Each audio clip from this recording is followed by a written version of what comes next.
can't do this.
fucking right, chat. Shit. What happened? That was bad. Why was I so whiny? Okay.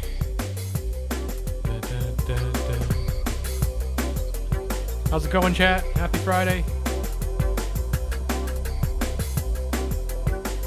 Alright. Better switch to my channel. What's up, people? Welcome in. I made it. That's right.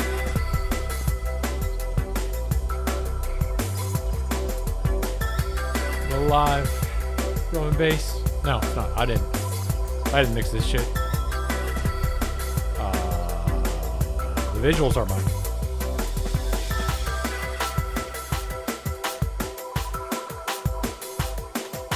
Honestly, not a very good DJ, to be honest. Chat, what's up? How you doing? Yeah, the Matrix has taken me over. What are we gonna do?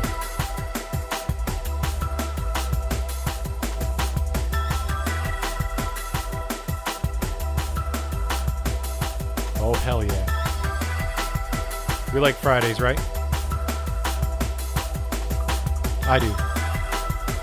When you're a 9-to-5er, wager, salary man, Friday's a good day. That's right.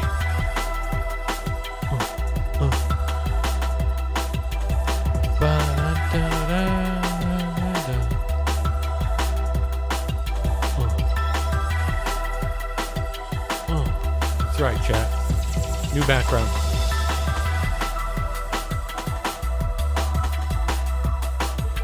New background.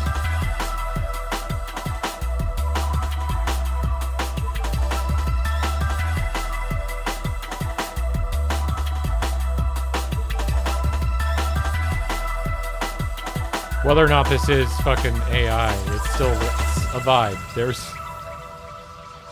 sucks.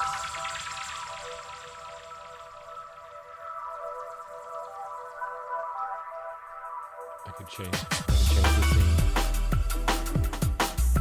Improve with my visuals.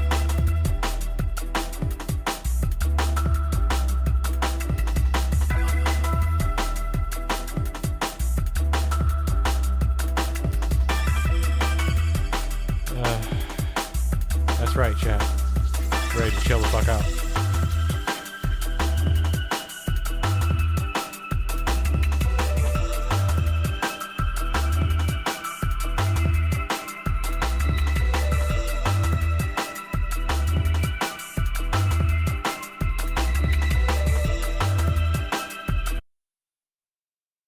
All right.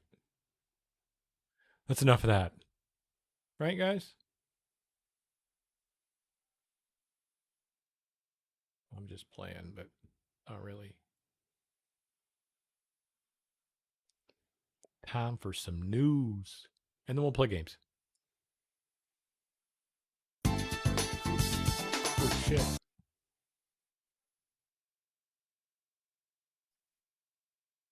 That is...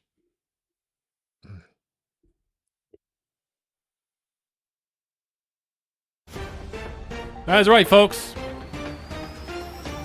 That is right. We have incoming news. And that is the top U.S. world headlines from Democracy Now!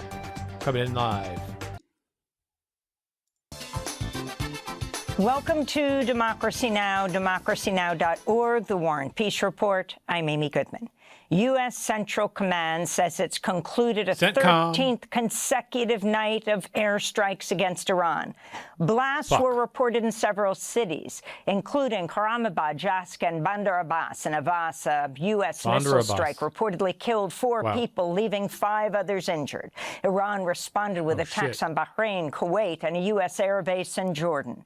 On Wednesday, President Trump attended a dignified transfer ceremony at Dover Air Force Base in Delaware for 4 soldiers killed in action while deployed to U.S. bases in Jordan and Iraq. Said no nuclear weapons. The soldiers are 19-year-old Isabella Gonzalez of Texas, 25-year-old Tyler James Feehan of Hawaii, 28-year-old Angel Rampersad of New York, and 30-year-old Michael Emmanuel Swinton of North Carolina. Trump saluted as their bodies were returned to the U.S. Just hours later. The Pentagon lowered its official death toll for the Iran war to 14 from 18.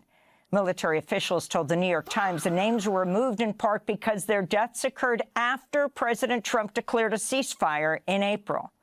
Meanwhile, President Trump has threatened a massive attack on Iran, saying it would be, quote, bigger than ever before, unquote, and that he's close to making a decision. The U.S. House of Representatives voted 214 to 208 Thursday to approve a resolution calling on President Trump to withdraw U.S. forces from hostilities against Iran. 4 Republicans sided with Democrats in support of the measure, including Kentucky Congressmember Thomas Massie, who wrote ahead of the vote, quote, American servicemen and women are dying and gas and fertilizer prices are soaring. It's time to end this war, Massie said. It's the second time the House has voted for a resolution seeking to rein in Trump's power to wage war in Iran. Later on Thursday, the Senate voted 47 to 49 against advancing a similar war powers resolution. Pennsylvania Democratic Senator John Fetterman joined all but one Republican voting against the resolution. A new report finds President Trump's war against Iran has forced U.S. farmers to spend an additional $1.4 billion on diesel fuel compared to a year ago, an increase of more than 60%. On Thursday, the price of oil passed $100 a barrel for the first time since May as the U.S. and Iran exchanged fire and as Yemen's Houthis claimed attacks on Saudi oil tankers in the Red Sea following their announcement of a naval blockade on Saudi Arabia. The Food and Agriculture Organization reports global hunger declined for a 3rd consecutive year last year, but progress remains fragile and far too slow to meet the UN Sustainable Development Goals by a 2030 deadline. The annual State of Food Security and Nutrition in the World report found 7.8% of the global population, or roughly 645 million people, face hunger last year. That's down from 8.1% in 2024. The FAO's chief economist, Maximo Toredo, warned the crisis around the Strait of Hormuz will delay progress towards ending global hunger. It will have an effect on production, it will have an effect on yields, and it will have a future effect on hunger. So depending on the length of the impact of the crisis of food inflation, which is driven by higher energy and fertilizer prices, we simulate that between 510 and 520 million people may still be facing hunger in 2030. In the occupied West Bank, 4 Palestinians are dead following an attack by dozens of Israeli settlers who stormed the town of Tal, west of Nablus, earlier today. Israeli settlers and soldiers reportedly opened fire as Palestinians attempted to protect their homes. Al Jazeera reports at least 86 Palestinians have been killed in the occupied West Bank since the beginning of this year, including more than 20 fatally shot by Israeli settlers. The Palestinian Ministry of Foreign Affairs has condemned the attacks in Tal as a massacre, calling for urgent international intervention to halt settler violence and hold perpetrators accountable. The Trump administration is weighing military action in Mali to target an al-Qaeda-affiliated group. That's according to the Washington Post, which reports that if approved, the plan would add an 8th nation to the list of countries where President Trump has ordered strikes since the start of his 2nd term. The Trump administration's imposed new tariffs on dozens of U.S. trading partners just as a temporary 10% global tariff expired. On Thursday, the Office of the U.S. Trade Representative announced levies of 10% on imports from the European Union, Canada, Mexico, and India, and 12.5% on goods from China, Japan, South Korea, and other nations. The levies took effect just after midnight this morning. They'll keep Trump's massive regime of tariffs in place despite a Supreme Court ruling striking down earlier emergency powers tariffs. This comes, this time, the Trump administration cited a section of the Trade Act of 1974 that allows for tariffs against countries that don't outlaw forced labor or who allegedly fail to enforce anti-slavery laws. In Texas, dozens of organizations and small businesses in Houston's East End district will participate in an economic boycott today, demanding justice for Lorenzo Salgado Araujo, the 52-year-old Mexican father shot and killed by an ICE agent July 7th. Organizers are intensifying calls for the release of the 3 key eyewitnesses who may remain in an ICE jail in Conroe, Texas, and for the Department of Homeland Security to identify the ICE agents involved in the fatal shooting. One of the eyewitnesses is Salgado's younger brother, Victor. This comes as Harris County District Attorney Sean Tier says an independent investigation into the fatal shooting is moving forward. The medical examiner ruled Mr. Salgado's death a homicide. There's one agency in Harris County, Texas, is authorized to investigate and prosecute that, and it's my office.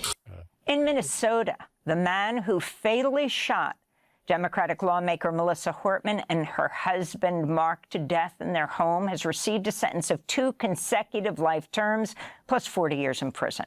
A federal judge handed down the sentence on Thursday to 57-year-old Vance Belter, a self-professed conservative evangelical Christian whose guilty plea helped him avoid a possible death sentence. He also pleaded guilty to shooting and wounding State Senator John Hoffman and his wife, Yvette, at their home during a violent rampage in June 2025, during which Belter dressed as a police officer and modified his SUV to look like a police car.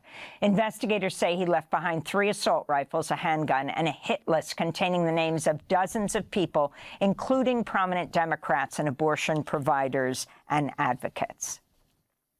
The Trump administration's withdrawn subpoenas seeking the phone and text message records of New York Times journalists and their family members.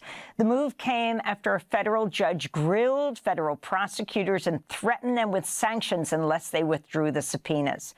The Justice Department had been attempting to uncover confidential sources who spoke to the Times about security concerns over President Trump's new Air Force One jet donated to him by the royal family of Qatar.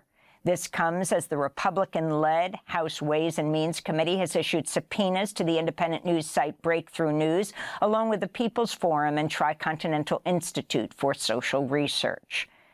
Here in New York City, a group of landlords are suing to overturn Mayor Zohran Mamdani's new rent freeze on apartments.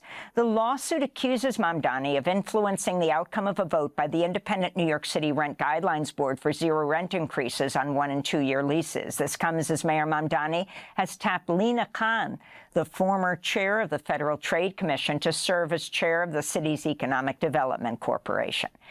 And dozens of protesters blocked an entrance to the Brooklyn Navy Yard Thursday, demanding the eviction of Cry Precision, a private contractor that supplies tactical gear to the Israeli military and ICE. Thursday's action comes as part of an ongoing widespread campaign against other military equipment manufacturers. Democracy Now! Spoke to Eitan Mubarak of the National Iranian American Council. They're profiting off of war and ICE and genocide and war crimes, all being subsidized by New York City tax dollars. They pay a lower rent. They had their construction costs covered, and we, united as you New Yorkers, are here to demand that our tax dollars go to us, go to our needs in the city, and not to Cry Precision and other companies that profit off of constant war that is slaughtering children in Iran, in Palestine, in Lebanon, and kidnapping, arresting, and deporting our neighbors here at home. And those are some of the headlines. This is Democracy Now!, democracynow.org, the War and Peace Report. I'm Amy Goodman in New York, joined by Democracy Now!'s Juan Gonzalez in Chicago. Hi, Juan. Hi, Amy, welcome to all of our listeners and viewers across the country and around Friday, the world. Folks. Thanks Listen for to watching. This bullshit. This is worse than anything. This is your president. Yesterday, the House advanced the budget bill and also the NDAA. In this bill, the reconciliation package, the former, there's $95 billion that is in that pot of money. It funds the Iran war to the tune of $73 billion. And we covered this yesterday, but This is after they already had $1 trillion budget from last year, and they had $150 billion in supplemental, and they had $75 billion just laying around, and they were asking for even more. It included Iran war goodies, but also other things that the Pentagon wanted related to the National Guard, related to deploying the army at the southern border. And Democrats were asking, like, hey, is this like the normal procedure here? Right. Why do you need all of this money? But it also doles out farm assistance due to the impacts of Trump's own tariffs and the Iran war's impact on fertilizer prices, because so much of the material needed to make fertilizers moved through the Strait of Hormuz. Particularly ammonia. Right. And it also included this $10 billion piece for voter suppression. And they were able to win over the Republican hardliners with the inclusion of that $10 billion, but because they wanted the full SAVE Act. This is just a fraction of what's in the SAVE Act. And this $10 billion would they didn't get everything purportedly act as grants that would be given out to states that do voter suppression. So voter ID mandates, proving your citizenship, and it gives a financial incentive for states to do that. So we still don't know, though, if this part will hold up in the Senate. Murkowski is not happy about this. And it would have to go through the reconciliation process in the Senate, which would mean that it needs to pertain to the budget. And look, Republicans break rules all the time, but there are questions about whether or not these grants pertain to the budget. And the only other option, which is what Trump was trying to desperately get for months, and is a big reason that Cornyn lost his endorsement to Paxton, and Paxton is the nominee in Texas, was he wanted to get rid of the filibuster, to not even have the SAVE Act obviously be through the budgetary process and just pass it on an up and down vote. But John Thune's like, dude, the filibuster is the best thing for Republicans. Don't do this. Like, we need this in the future. And it's all the more reason that Democrats should, because as we've said, the Senate is already an undemocratic institution. At one point, there were 50 Democratic senators under Biden, 50 Republican senators. You've probably heard me say this before. And the 50 Democrats represented 40 million more people. It's just by the nature of how the Senate is. Montana has 2 senators. Wyoming has 2 senators. But California and New York also have 2 senators. It's undemocratic, even if there was no filibuster. That's not democratic at all. And on top of that, you need a 60-vote threshold. The Senate is not democratic. This is why, like, DSA says things like abolish the Senate on their website and in their program. For a long-term goal. Well, you don't like America's institutions? It ain't that bad. Yeah, no. We've revised to be more democratic in the best times of this country before, and should do it again. Yes. Yeah, we've already revised the Senate. They weren't directly elected prior to that revision. So, I mean, like that. There's so many things we should do to make this country more democratic. Eliminating the Electoral College is another. But I digress. Judicial review from a stacked Supreme Court. Right. The other congressional item yesterday that was voted on ahead of the upcoming recess was the National Defense Authorization, the NDAA. What a shock. They found just enough Democrats to pass this. It's so weird how they can always find 6 or 7. Right. And they're not always the same. Like, Brian made this rotating great point villains just before the show. Jared Moskowitz was not included here. Rotating villains. In terms of the Democrats that voted for the NDAA. One of the biggest hawks and Zionist plants in Congress on the Democratic side. He might be a little bit worried about Oliver Larkin. Another candidate or member of Congress who did not vote for the NDAA is Josh Gottheimer. Gottheimer's in New Jersey. I mean, you know, who do they think they're fooling? But I mean, they've done this before. It's fooled enough people, right? And I also think, though, like, who do they think do you think they're fooling? People are more sensitive, because I do, to the revolving door hypothesis? Because I think even normal people are getting in on that. Like, they just find enough votes to get this stuff through. There are secret Republicans that call themselves Democrats. I think normal people and Democratic voters are starting to get a little wise to it, I guess. You know, and I think maybe not to. Oops, my bad. Sorry, folks. Wrong button. Yeah, because Democrats, yesterday, the House found just enough Democrats to pass this. It's so weird how they can always find 6 or 7, and they're not always the same. Like, Brian made this great point just before the show. Sorry, Jared Moskowitz was not included here in terms of the Democrats that voted for the NDAA. One of the biggest hawks and Zionist plants in Congress on the Democratic side. He might be a little bit worried about Oliver Larkin. Another candidate or member of Congress who did not vote for the NDAA is Josh Gottheimer. Gottheimer's in New Jersey. I mean, you know, who do they think they're fooling? But I mean, they've done this before. It's fooled enough people, right? And I also think, though, like, do you think people are more sensitive, because I do, to the revolving door hypothesis? Because I think even normal people are getting in on that. Like, they just find enough votes to get this stuff through. There are secret Republicans that call themselves Democrats. I think normal people and Democratic voters are starting to get a little wise to it, I guess. You know, and I think maybe not to this particular. I've literally been saying that. Tactic, perhaps, in terms of that being more widely spread, but like Democrats acting as Republicans, people understand that with their AIPAC donations. That's starting to be That's true too. At the very least common knowledge amongst Democratic voters. But the 6 Democrats who voted for this bill were Henry Cuellar, typical. He's Pelosi endorsed. An anti-abortion Democrat who was almost defeated by a phenomenal candidate, Jessica Cisneros, but Pelosi and Clyburn intervened on his behalf. Don Davis, who's a typical vote on this. Jared Golden, a typical vote on this. Adam Gray of California. Vicente Gonzalez of Texas, and Mary Gluesenkamp Perez, who, you know, she'll be kitschy on her pet issues, but when it comes to supporting the establishment, she is as establishment as it gets. There were 7 Republicans who opposed it: Breachin, Burchett, Kane, Hageman, Anna Paulina Luna, Chip Roy, and of course Thomas Massie, but yet it passed.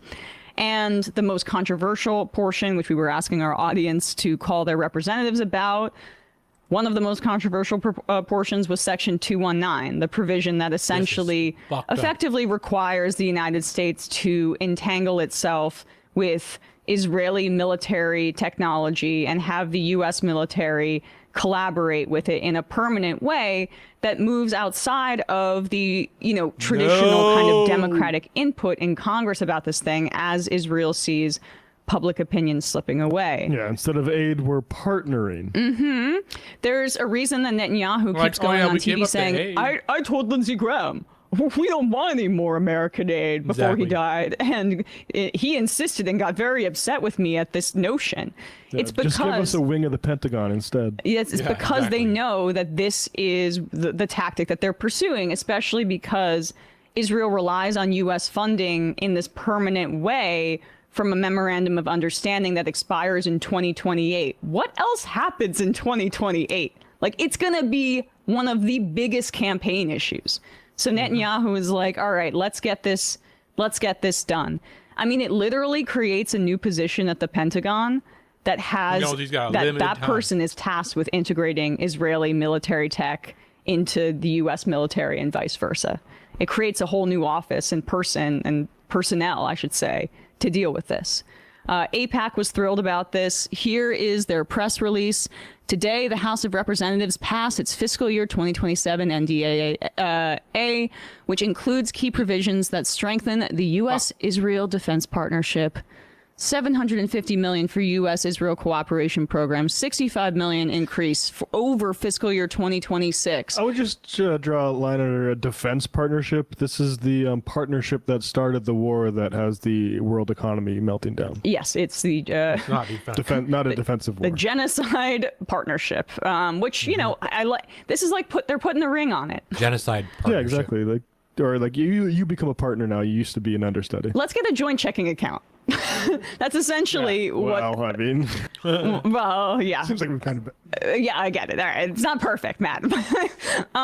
Okay, so $65 million increase over fiscal year 2026, including $500 million for missile defense, $100 million for counter unmanned systems, $100 million for subterranean operations, $50 million for emerging technologies, etc. AIPAC is absolutely thrilled. Thanks, Representative Ronnie Jackson and Don Davis, for putting this forward. The Democrat who I just mentioned voted for the NDAA.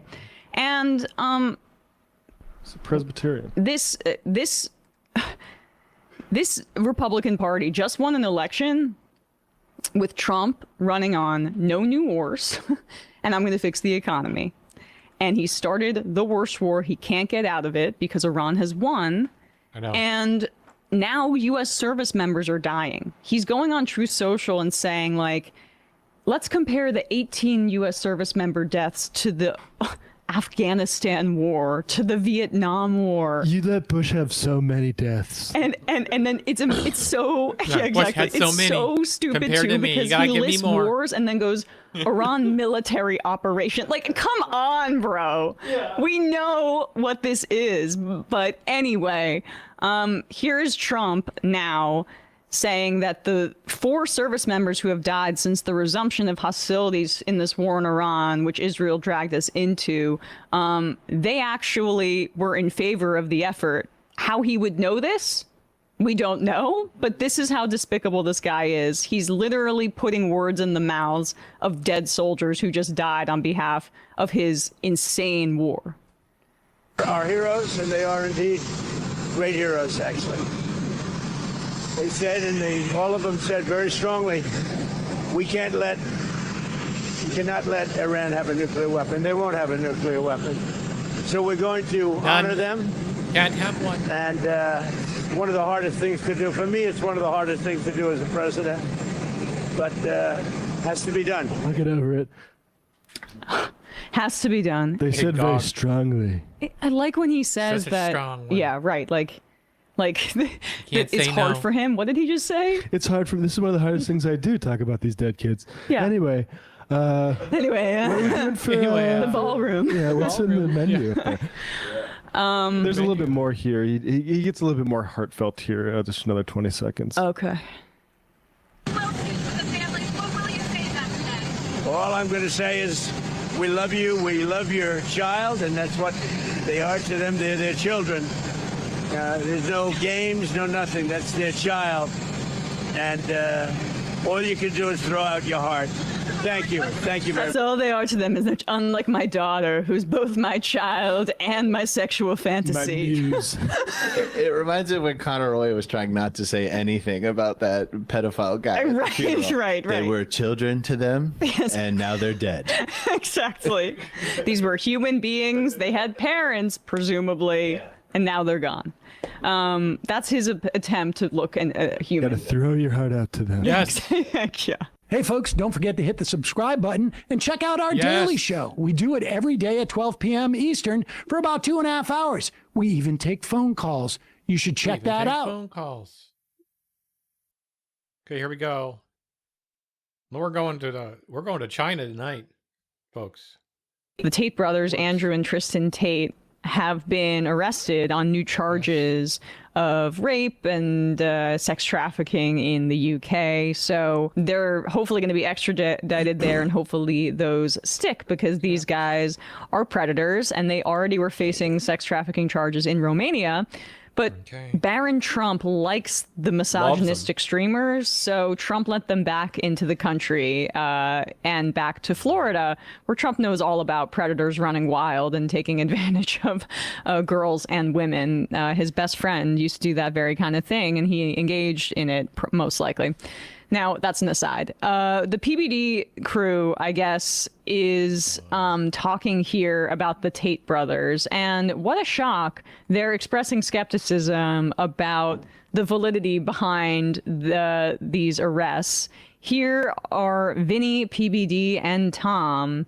No, what's the other guy's name? Adam Sosnick does call in later. Sosnick will appear. He is remote. I'm not sure. I don't think he was invited on this corporate retreat. Yeah. He has to stay in silence per PBD's direction and consider his next moves after. Or they couldn't peel him out of Magic City in time to make his flight. Yeah. So it's just 3 of the guys in studio at the very least. Here they are talking about the arrests of the Tate brothers. These pro-family guys. are back at it again. They're in Miami. Tate brothers are back at it again. They're in Miami promoting a fight. And suddenly, while they're in Miami promoting a fight, what page is this on, by the way? While they're in Miami promoting a fight, it's a bare you get the story. fight. Yeah. Social media influencers, Andrew and Tristan Tate, are arrested in Miami. And you see the video. I don't know if you have the video when they're going out there and arresting them. If you want to pull up the video of Tate, if you just type in on X, go on X, type in Tate arrest, you'll see the video while they pull up to him. Could have probably had that ready.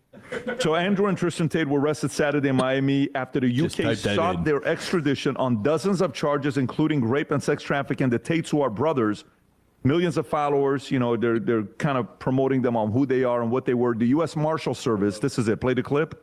They're not promoting them, Patrick. They're just explaining. What? Like, what do you mean? Okay. Here they play the providing context. Thank you for playing it, though. I do any chance to see him in the U.S. Marshal this outfit. In the Michael They said the arrests were made in style. accordance with the treaties and law enforcement agreement governing Justice Department extraditions. The brothers are expected to make an appearance at a federal court early next week. I think the court today, 9 o'clock, they were at court. Their lawyer, Joe McBride, for the brothers, said they are innocent. Andrew and Tristan Tate will walk free. America does not do Britain's political dirty work. Not here, never. The UK's Crown Prosecution Service said it authorized 42 charges against Andrew Tate, who is 39 years old. Tristan Tate, 38, faced 17 charges. The service said there's a total of 7 alleged victims, and you know, that goes into all these other stories. But the judge, the accusations that you're about to dismiss, Patrick. I mean, we're about to, remember we saw that thing about them talking about having a bunch of kids, and some of them were like, well, I'm a family man, I couldn't possibly do that. We're about to see how none of these guys should be trusted anywhere near any kind of child. the judge that they're facing, I believe today, I want to say the judge's name is Judge Lewis, I think, hardcore, level 10 type of a liberal judge that we're talking about. So who knows what's going to happen? All right, so first of all, promoting, this is again the theme of and the weird bizarro nature of this multi-level marketing schemer trying to talk about things that are sort of like politics adjacent, or at the very least in the realm of the legal system. I mean, when he says promoting earlier, that's what he used. It's analysis, but right? he can't see it any other way. And then he's talking about a level 10 liberal judge. Is this like the steps that you take in Scientology? Like, this judge has really done enough, and now it's completely gone clear. Level 10, is so liberal and woke. Those liberal justices, infamous for not supporting child trafficking. I mean, that's. Yeah. I mean, I think that is what is maybe for me so valuable about the PBD show, because they are the purest encapsulation of what capitalism wants every one of us to believe, which is that the more money you have, the more moral you are, the less likely, the less possible it is for you to be doing bad things to society. And he's going to talk more about how many people are fans of Andrew Tate. It's all very clearly about how much money he gets, how popular he is online, things that PBD aspires to, and that colors, I think, his actual judgment in a way that for some Republicans are only pretending it colors their judgment that way. The clout. I mean, there's rape and sex trafficking accusations, but the clout. That's what we need. Type in your computer a quote from Notorious B.I.G. Something about more money. Rocket. Hold that up for me. GTP. I'm a numbers guy. This camp have never been fans of Tate's. DeSantis' never camp Tate's. have never been fans of Tate's. They've even called them out. Tate's, they don't taste good. I don't like this. I don't like to lick taint. Nope, I'm not talking about taint. I'm not talking about the taints. I'm talking about taint. Last time Tate was on a podcast, he called out DeSantis. Yes. And James Huthmeyer, who's a star in Florida, this guy's going to end up doing something long-term politically. Very talented, very capable. He even said a few things on their lawyer? X about him. I'm a numbers guy. Some of this stuff has to do with child pornography is what they're talking about, which, to put that on them. Can you imagine UK You have Rupert Lowe, who comes out with a report with 200. Okay, so this is actually a really important piece of news here. He's going to talk about this Rupert Lowe report, and Rupert Lowe is a right-wing MP, fascist Nazi. Disgusting. And he has this so-called report, but the report is entirely horseshit, not done with any sort of statutory authority with his office. It's crowdfunded, like right-wing operation that purports to say that Pakistanis have raped like an insane amount of people, women. Like VAERS. Right. Well, I mean, barely. Maybe even worse. Worse because I mean, this is just like lies from Nazis. Whereas VAERS like does actually have a purpose. I mean, and people can check out this piece in Middle East Eye by Faisal Hanif that goes into the history of this is, like the original guy who discovered Pakistani grooming gangs and has now become horrified that the right wing has blown up the issue in a way that completely ignores victims of rape committed by white men, for instance. Oh, nice. But judging by these numbers, you'll often hear that like 25,000 young girls have been raped by Muslim men. It's higher. It's higher. They'll say things like 250,000, not in this video, but when a separate video, they say things like 87.6% of sexual assaults in the UK are committed by Pakistanis. And just hearing that number, you should go like, that's impossible. It's so high that it ultimately, how is that possible? It's sick because it erases the fact that like the reality is that most people are likely to be sexually victimized by someone they're acquainted with, either a family member, someone that they're on a date with. You're just more likely to be victimized by somebody who looks like you than by like roving gangs of minorities. And so like there are just so many people's like stories who just like co-ops to be about like some migrant panic. Right. And like, you know, this is not a new tactic. We've said this when we've spoken about the issues with that New York Times piece, Screams Without Words, that got a front page, whole spread by the Times, where they didn't directly talk to victims of October 7th. They talked to people who had heard about rapes that had allegedly happened on October 7th. And then they also took a further step to say it was systemic. Lake and Riley Act. Yeah, the Lake and Riley Act's another example. But then we go back to the Jim Crow South. We go back to time and to slavery as well, where black men were portrayed as especially dangerous to lily white women. And often that was the justification for lynchings. Emmett Till is an example of a woman who at the time lied as well about Emmett Till, and he was lynched and killed. So like this is an accusation that is thrown about usually by like the white kind of patriarchy, because it gives them a moral justification for their racism, because they are protecting the women in their life as white knights against the hordes of black and brown people. It's to license fascist violence, just like the Lake and Riley Act was about getting ICE in the streets. This is about, they want to do mass deportations in the UK, and it's a slightly different approach they're taking, which is, again, like rape hoaxes. Here is them. Go ahead, Brandon. No, just one quickly, and it's also to create like a hierarchy of violence and crime within their own countries that essentially just acts to absolve certain, populations of being even able to do certain things like this, right? Like, by insisting that it's worse when it's just as bad when one Mexican does a crime as when 100,000 white people do a crime. And with this new value system, it just automatically means that, like, crime that is committed by certain types of people becomes less prioritized, which we already know our system does.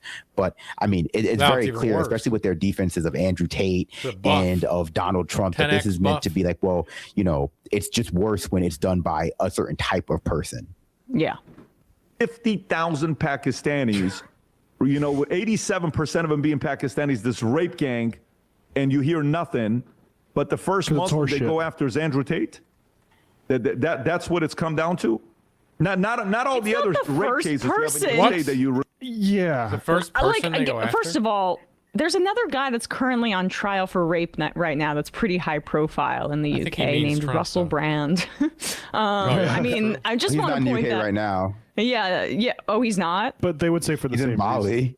Oh, yeah, right. But like his case is in England, right? Yeah. Oh yeah. I mean, their argument would be he's being attacked for the same reason, is that he's getting too close to the truth. I got lost in the racist fantasy. I want to give a little bit of context for people not entirely aware of the Tates and how like obvious this is that they are predators. This is from Too Lazy to Try. He's like a YouTube sort of drama creator, but he has a little compilation here. Just here's 20 seconds of Andrew Tate and his brother talking about the type of situations they put women in. A lot of the stuff they're being accused of. And I became a multi-millionaire. I did this by creating a webcam studio, by taking girls who didn't know how to be effective on webcam, girls who had never done webcam before. I created a system that allowed me to convince girls to do this, allowed me to retain 100% control of their income, allowed me to make sure they were effective. I know how to make sure the girl can't run away. And of course, they don't go out.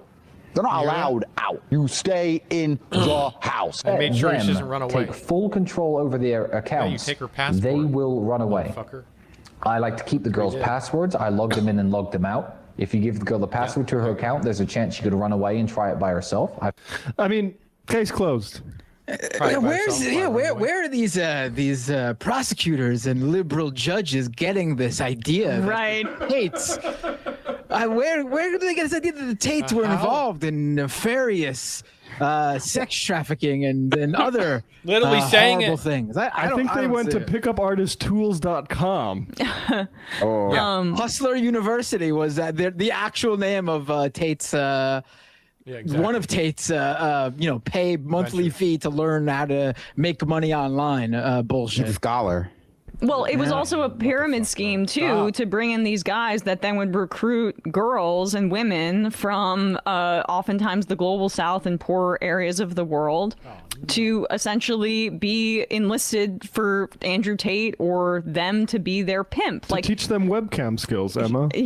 He's bragging about taking 100% of their income. I don't know how true that is, but it's like a glorified pimp situation. So that's exactly what it is. So, I mean, and I think that sex work should be legal and regulated so that there doesn't you don't have, like with the drug market, when things are outside, under in the black market, you have organized crime and exploitative practices that happen, including there's also for human trafficking. If you want to prevent that, we should have a more humane border policy so people don't, pay these cartels to take them over the border, for example, and then they get abused or kidnapped. Like when you create black markets for things like sex work, these predators come in and steal from the women that are doing the actual labor and likely abuse them as well. That's profit. And it's been a few years, so I can probably talk about it. I don't have checked the law, but when I was on the grand jury, one of the cases was purportedly an assault case, a woman versus a man. And it turned out that she was webcamming in a warehouse among like dozens of other young women who found this opportunity through Craigslist, where it was suggested that they could come be models. And these young women, often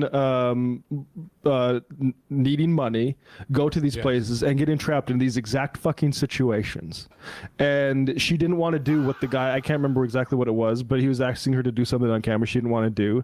And then started assaulting her and got her a knife. This is what these guys are. This is not a metaphor to call them pimps. Yeah. That's what they clearly are accused of, and by any look at their public records, even the stuff that they have put on their websites for marketing materials, they are guilty as charged. So let's just get these family men down at the Valuetainment Studios in Miami to defend him a little bit more and see how they defend him. Release people. Not all the other stuff that goes on where judges comes out and says, no. This is their way of living. Leave them. Not that. Don't look at that. No, not at all. UK is a safe place. This rape stuff is not happening. It's just a propaganda. But let's go get this guy, Andrew and Tristan Tate. It becomes a little bit weird. Yeah, right there. Hootmar, can you go to that tweet? How the turntables. Breaking Andrew and Tristan Tate have been arrested in Miami. Obviously, they can't stand That's here. just the guy who's These guys with the women. Listen. Well, first, Pat. And again, people out there. They're these guys with the women. Listen. Put all that aside. If you can't tell that this is all politically driven and motivated, like you're being delusional. Okay. I know Andrew. I know his brother. I can't speak for every single thing, every little minuscule thing, but you know what? When you Vinny, can you speak for the withholding the women's passwords from the accounts that they make them webcam from? I mean, I like how he accuses the UK government of political bias and then immediately says that he knows the people that are accused of these heinous crimes. And trust me, bro. Are you blackmailed by them, Vinny? Have you done anything with them when you went out on them? That's interesting. Talk, and I'm not blaming them, Pat, but when you talk about the system, when you constantly are talking about the powers that be and the matrix, it's not surprising that they're always going to come after you and they're never going to stop. I remember when Andrew, he was speaking to somebody and he said, the way that they work is first they take your money, then they try to destroy your reputation through the media, and then they try to kill you, okay? And as it seems, they're still working on the second one because this is going to be nonstop. This will never, ever, ever stop, Pat. And when it comes to this world of women and whatever, as we've learned through all the stuff that America's gone through with all these false allegations with people just coming forward, all you need is an allegation. That is it. And if there's somebody in the system that hates you, they even look for these type of females. They look for these type of girls that say, oh, were you with him during this time and this time? Okay, just say this, we'll give you some money. That's how it's working. That's You're saying that the UK government is doing that? Are you really claiming that? I mean, first of all, the way that this country has completely devolved since we had this moment of Me Too, of reckoning, is so depressing. And it is a well-funded campaign by on the manosphere side, by shadowy right-wing figures that wanted to promote this kind of thing. It became its own ecosystem. Go ahead, Brandon. No, I won't interrupt you. Go ahead, finish. Please. I forget what the rest of my point was, so it was quite a convenient interruption. Well, I was just going to say that, no, I mean, I don't think they are compromised in any, you can call me cynical. I don't think they're compromised in any way by Andrew Tate. I think ultimately they were just like groomed by him in some kind of way. They operate in that exact kind of world that is the target for this kind of misinformation. The only reason I would say that he didn't actually is because they were probably already like this. Like there are just a lot of guys out there who already believe things like this that Andrew Tate stepped into a certain persona. And yeah, he's convincing younger kids to be more like this, but this was already a mentality that was like clearly out there. We saw that with the pickup artist shows. We thought it was with all of the various misogynist like trends that predated Andrew Tate and have come after him. If anything, this is a reaction to Me Too, but Me Too was a reaction to this. Yeah. Like, Me Too was just a reaction to this mentality being so pervasive in the way people view like the world and the possibility of their like favorite being like someone who's transgressing against women in this particular way. Yeah. And it's just they're bringing charges against him in the UK. This isn't a publication and an accusation in a newspaper or on a blog. Like the flattening of all of that, you're essentially claiming this idiot, Vinny, wearing a really stupid hat as well, like faith over fear. The most fearful man. As he quakes and thinks that people are going to come for him with paid accusations and then they're going to kill him. And I guess that's what he's anticipating. I mean, like the idea that the UK government is paying women to accuse Andrew Tate and Tristan Tate of this, which they freely admitted to on camera.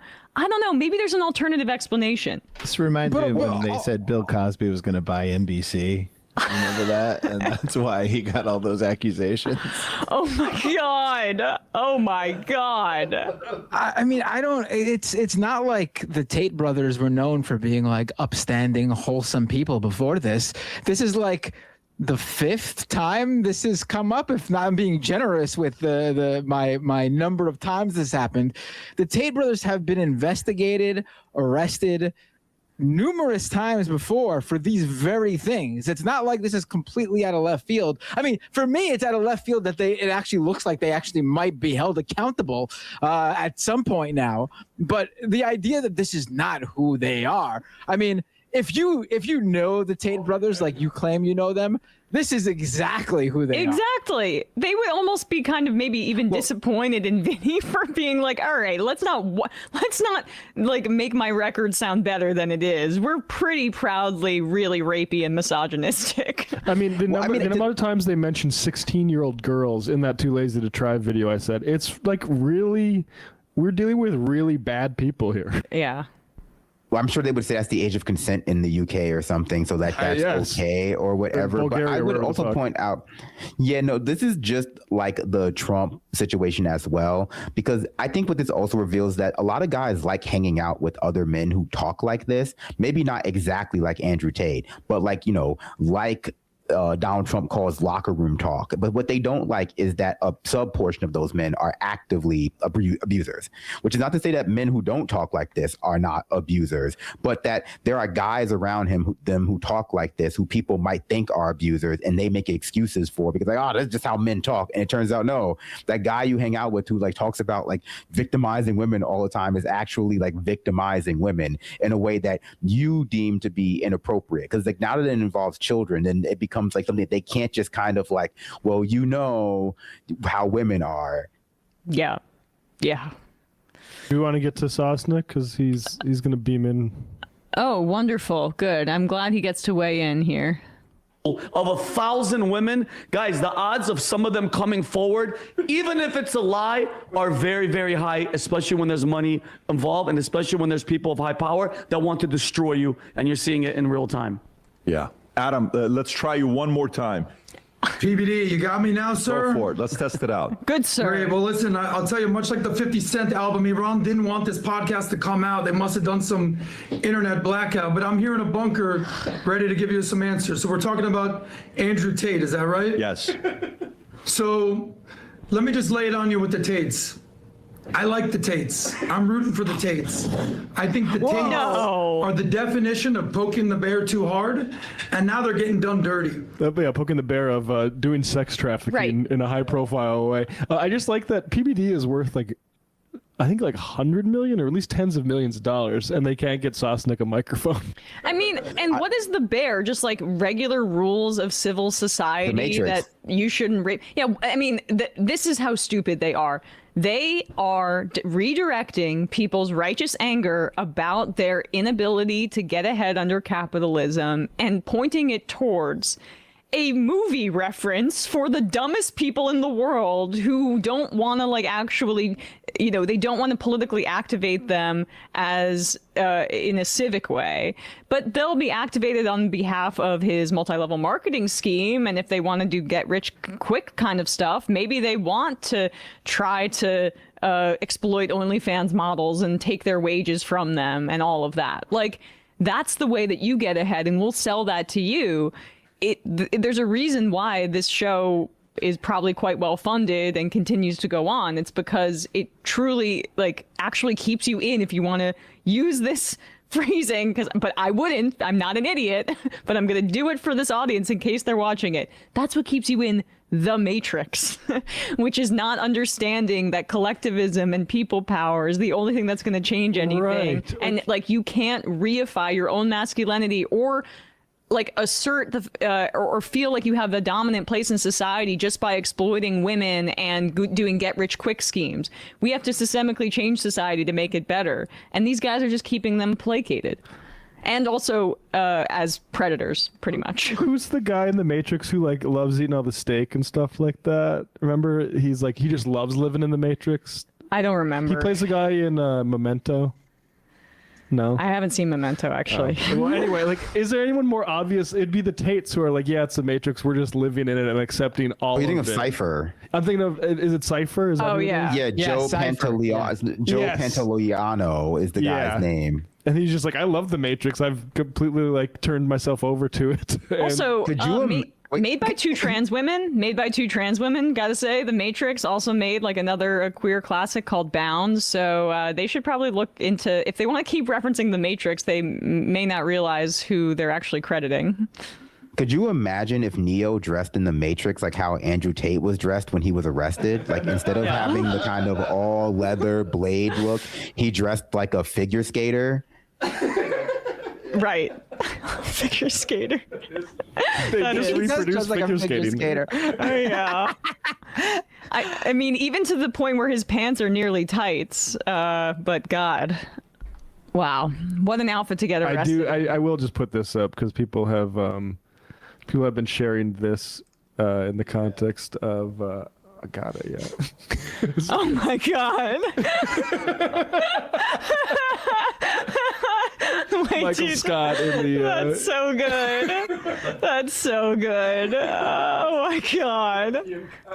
Look, I'm not even a big Office fan, but that's a pretty perfect reference. Honestly, that shirt is still not as tight as Andrew Tate's shirt was. No. There is no way Andrew Tate could have buttoned that shirt up. Hey, folks, don't forget to hit the subscribe button and check out our daily show. We do it every day at 12 p.m. Eastern for about 2.5 hours. We even take phone calls. You should check that out.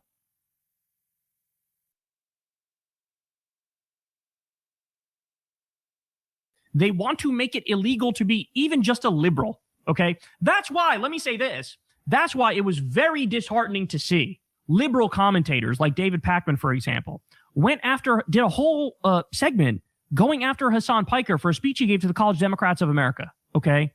And he's doing it at the same time that the fascist MAGA regime is specifically targeting Hasan Piker and Democracy Now! And Amy Goodman and Democratic Socialists of America. And he does this big grandstanding virtue signaling speech. We're not like them. They're extreme. They're crazy. They're lunatics. They're out there. Thank you for feeding the fucking propaganda that will be used by Donald Trump and will be used by Marco Rubio to try to lock up leftists. Kyle's pissed. Kyle's pissed. Again, he doesn't love taking shots at his liberal colleagues in online media. You know, he typically advocates that we actually try to work more with the liberals and win them over. So it's actually pretty cool to see Kyle Kulinski say, nah, enough is enough. Fuck this shit.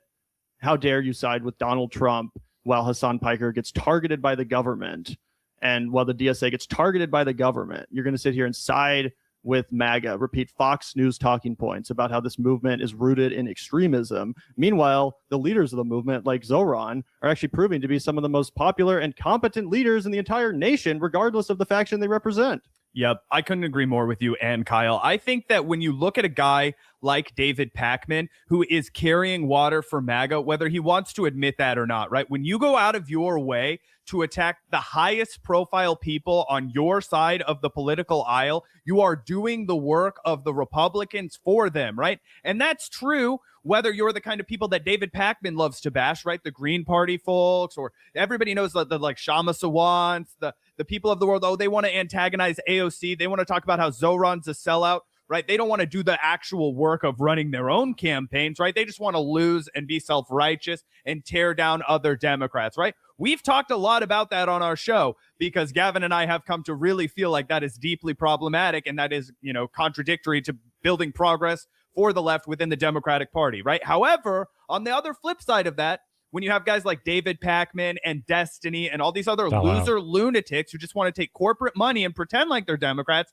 and come out here and shit on AOC and shit on DSA-backed candidates and try and make sure Abdul El-Sayed doesn't win in Michigan, even though he is the best candidate to get the job done, even though he is the one that is most likely to beat the Republican in the general election. They want to tear them down. They want to tear down the people who are going to actually bring about change for this party and actually build the new generation of the Democratic Party because they're tired of losing. They're tired of getting beat by MAGA. They're tired of having a guy like Donald Trump, who's a fascist pedophile in the fucking presidency. They're saying, hey, man, we got to do something different, okay? Because this corporate neoliberalism where we just shield for Israel all the time, that's giving us fascism. That's giving us ICE that kills our neighbors in the fucking streets, and we're not standing for it anymore. So I want everybody who listens to this show, maybe you're a little bit more to the center than Gavin and I are, maybe you're even more to the left of where Gavin and I are, right? But at the end of the day, Kyle is so on the money here, where if you are going to waste your limited breath in this time to go after somebody who is doing the good work, like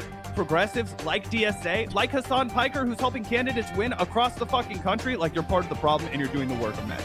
Yeah, and I think part of the reason why people like David Pakman are crashing out is because in this midterm cycle, we're already seeing proof that these ideas actually resonate with voters, not just in New York City, but in places like Colorado and places like Maine and Michigan. And I think that really freaks out David Pakman and the AIPAC Zionist wing of the party, because up AIPAC, until now they were man. just like, David these candidates only can win in New York. AOC only won because she's in New York. Zoran only won because she's in New York. I think, again, David the fact AIPAC, that man. Colorado, Michigan, Maine, states like that are embracing DSA style progressive campaigns, actual socialist candidates, I think it scares the shit out of them. They realize that, oh no, this isn't just a little blip on the radar. This isn't just one Justice Democrat here or there. No, this is actually the political revolution that Bernie Sanders announced, 10 years ago, right? And that's pretty. Man, I narrowly missed the applause button. You're I tried to good. click it the 1st time. But yeah, they realize their moment is potentially coming to an end. And again, I hope they're right about that. I'm not fully convinced even that they're right about that. We have to see what the primary voters decide in 2028 and which candidate they get behind. Obviously, I'm traumatized by elections in the past. When they chose Joe Biden, when they chose Hillary Clinton. So I'm not even convinced that the revolution is actually going to be completed, but it seems like David Pakman is, which is pretty hilarious. Let's watch a little bit more of Kyle. Think they see a fucking difference between you and Hassan Piker? I got news for you, David. You'll be right there in the motherfucking gulag right alongside Hassan Piker. Correct. Are you kidding me?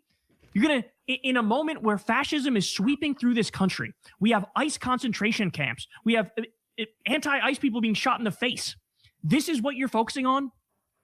As Trump hasn't arrested a single Epstein pedophile, this is what you're focusing on, left punching? As Trump is on day number 11 of carpet bombing Iranian civilians, this is what you're focused on? You're going to finger wag at Hassan Piker for what he wore at a speech? Meanwhile, it was literally just rage bait for the right, and apparently these people are too idiotic to fucking understand it. But that's a problem, isn't it? It's a problem in this moment where the left is directly being targeted under NSPM 7 as like, hey, we're going to make dissent illegal. We're not going to allow these groups to exist. We're going to consider them terrorists. We're going to arrest them. We're going to take away their rights. We're going to ruin their life. And then you have some liberals who are like, yeah, totally, those guys are pieces of shit. Fuck them. I'm not like them. Oh, shit, what's that? You're throwing me in the gulag too? Goddamn. Well, I didn't expect that to happen. Well, you were warned. You were warned. We're warning you. We've been warning you. So wakey, wakey. I don't know, at a time when we're fighting 7 different illegal wars at once and shoving people in fucking concentration camps, and this country is being just absolutely looted and pillaged by the Epstein class, and they're getting away with crime after crime, maybe it's not a good idea to punch left. Just a thought. Just a fucking thought. Maybe punch just right maybe, at the people who are actually destroying the fucking country. Oh, my days, man. Jeremy Lewin, the Undersecretary of State for Foreign Assistance. So always so cathartic to hear Kyle Kulinski go on one of his epic rants like that, because he's so right. He's so right. And Gavin and I ourselves, we've been walking that walk too. We used to do a show where we hammered a lot of people on the left all the time, constantly looking in the minutia, right? But in the MAGA era, it's kind of important to be like, hey, who is simping for MAGA and who is doing the work of MAGA and who is not, who's working against them, right? The people who are working against them are our allies. And the only reason we have to come after people like Jake and Anna and David Pakman is because they're attacking the left to the benefit of the right. Yeah, and for him to be throwing a fit about that instead of embracing, again, the will of the voters, the will of the Democratic Party voters is just crazy. And it's super out of touch, because as much as we like to talk about the divide between establishment Democrats and progressive Democrats, a lot of voters, they're just excited by winners, right? A lot of the blue voters, the people that vote Democrat, they don't make these distinctions in the same way that we do. I was just talking the other day about, I was talking to a mom of a friend of mine who was super excited about Zoran, right? She was like, I love Zoran. He's an incredible leader. He's a great mayor. I hope he arrests Netanyahu. But then I asked her who you're going to vote for president, and she says Pete Buttigieg, right? I think that's a lot more common than people realize. Someone who supports Pete Buttigieg, but is just as willing to give Zoran the credit he deserves and to say, yeah, this guy's the real deal. This guy's a fucking leader. And again, that also terrifies David Pakman, because a lot of people like that are in his audience. Yeah. And a lot of people in his audience are like, wait, what? Why are you shitting all over these super exciting, fresh, young leaders in the Democratic Party that are emerging in states like New York? So David Pakman has to come out here and try to do this propaganda on behalf of the establishment to convince his audience to be afraid of those people and not excited about them, not optimistic about the future that they represent for the Democratic Party, which is, again, a more youthful future, a fresher, set of ideas that actually excites working class voters like the Democratic Party is supposed to. David Pakman's terrified about that because, again, he sees the end result, and it's a takeover of the Democratic the Democratic Party that will oust his rancid corporate ideology from leadership. Very, very, very well put. Is there any more from Kyle that we want to take in on this clip, Gavin? No. That's the whole clip. But shout out to Kyle for weighing in. I really appreciate, again, that he was willing to take the gloves off. I know he doesn't love going after people like David Pakman, but I'm glad that he did. And it had to be done. It had to be said. Yep. Completely agree with that. And we have more discourse when it comes to David A. Pakman, if you could believe it, Gavin. If you could believe it, out of all of the internet broadcasting sphere, one man, he said, what? David A. Pakman is under attack? My guy? The A. Pakman? dude. My G? My Destiny. fella? He comes out and he has to lay in traffic for one of his brothers in arms in the war on behalf of Israel. Of course, we're talking about Ethan Decline. Oh my God, even worse. And everything you guys need Ethan to know Decline. about this He clip calls him and the what same you're thing. in for, you are already downloading into your brain just by looking at this one still frame. Yeah, so this Oh my picture really God, just says why? it all. Why this Decline, angle? This freeze frame, as you mentioned, Zach. Well, look pretty up his funny stuff. nose. And yeah, apparently he's like on some road trip with his wife or whatever. But when he's trying to take a break from H3, I guess. But when he saw David Pakman getting attacked and slandered by the radical Islamists online, he had to come out here to defend David. This is pretty funny. His wife also chimes in, as you'll see. But yeah, let's take a look at what he had to say about this. There's like an army of people. What is They're this camera coordinated, they're angle? organized. They may well that. even be supported It's by body bots horror. and state actors. And they are mobilizing on TikTok and Twitter, and they absolutely Can you not place the chewing camera gum. in a better position? Like, compare this to the Kyle videos where he's in the car with Crystal God. recording. At least they understand framing a little bit better. Why you got to put the camera less than an inch away from your fucking disgusting mug, bro? Oh, what? You Exactly. don't want to hear him chewing like a cow the whole time? I know, right? That's Don't do fucking it, dude. disgusting, man. Yeah, truly. can shift Oh, the narrative. not just me then. Good. Watch what happens to David Pakman now. Yeah. I was talking to him, and I told him exactly what was going to happen, and it's Yeah, all you know. happening. Well, I was like, here's what's going to happen. There's going to be a massive disinfo. And that's pretty Right, funny. He dude. admits that he talks to David Pakman. They're in communication. They probably have their little therapy sessions together where they bitch about, how the Democrats don't support Israel as much anymore. Can you believe it? Can you believe these radicals How like dare Hassan they? Piker have taken over the They party? gave Oh, up the can you believe Democratic it? Party. Anti-Semitic hate campaign against you across Twitter and Yep. TikTok. Already happening. They're And again, I've seen a lot of criticism of David Pakman based on his recent comments. I have not seen a single ounce of anti-Semitism directed at David Pakman, not from any of the people we Same. talk about, not even from just randos online or in our comment section or anything like that people have no control over. Have you seen any anti-Semitism directed at David Pakman from his critics recently? No, in fact, I didn't know that David Pakman was even Jewish until he started bitching about this like I know, 6 same. months ago when everybody was chirping him. And he was like trying to blame the fact that people were mad about the chorus money that he was taking. Oh, is it because I'm Jewish? It's And it's because like, I'm no, Jewish? it's because you're taking Exactly. dark money, you fucking freak. Why are you trying? Why are you so excited? Why are you trying to make this an anti-Semitic thing? Why do you want this to be about that, right? Why do you not How understand dare that you. people are being How dare critical you, of this son. dark money apparatus that you, with your whole chest, How dare you. defended, not revealing to your audience, right? You wanted to take that money, you wanted to pay your Right. bills with it, and you wanted to not say a goddamn You word to the people who 100% watch did. your videos. That's fucked up. going to target your children and your extended family. Also, haven't seen any of that. I haven't seen anyone bring up Pakman's family or kids. I don't even know if he fucking has kids. Like, no one is doing that. And they're going to basically, it doesn't matter what you say, anything even as slight as making fun of his dumb fucking Mao outfit. I'll fucking make fun of you, bitch. Well, is while we're doing that, basically hominin, like any If I want to. dude, for a grown man with children, why does your beard look like pubic hair? I'm just like, shave that Exactly. shit off if you can't grow a real beard, God right? Like damn. I Comb trim it my beard or every single something. fucking day, and my beard, you guys can make fun of it all you want. It doesn't look like pubic hair. Okay, look at this guy right here you. on his fucking cheeks. Like, trim that shit up, dude. Your beard line doesn't go that high. You got to bring it down to where it's lined up with your mustache. Keep your Yeah. shit going, bro. You are literally driving in a fucking fancy ass sports car, but you can't deal with your basic hygiene, dog. Yeah, another reason he should have positioned the camera a little bit further away than a single inch from his disgusting what face. the fuck? light, as small as it is perceived the jammed up same against as any something like that? giant attack. Like, it doesn't matter if he said Hassan is ISIS, right? Like, it would be treated with the same threat level, because there's no dissent allowed, even as minor and deviating as possible. So I think personally, there's no dissent allowed. Hasan routinely debates people that disagree with him. He had like a 2-hour-long fucking debate with Adam Mockler recently about what the best strategy is for voting in 2028 if someone like Gavin Newsom is the nominee. Hasan definitely allows dissent. That's crazy. What are you talking about, dude? I watched him have a conversation Hasan with Jennifer Welch where she said she would support Gavin Newsom, and Hasan then took out a gun and shot her. How could I forget? Mistake to underestimate or to minimize what these people can do. And all you have to do is watch what's going to happen to David Pakman over the next month or so. It's like he's been added to the list, and basically he's a Zionist now of the worst kind. He's not a Zionist now. He has been a Zionist for basically the entirety of his political career. He's been labeled a Zionist. I never come out here and defend They're Vosh. coming We for never him bring him now. up, right? We already had our battle with Vosh way back in the day, okay, when it got revealed that he had, feelings about children. But we had our battle with Vosh, right? One of the things that nobody can take away from Vosh is that even before October 7th, he was fundraising for Palestine. One of the things that I remember really, really admiring about Vosh when I first found out about him was how much money he raised for Palestine during Trump's first administration.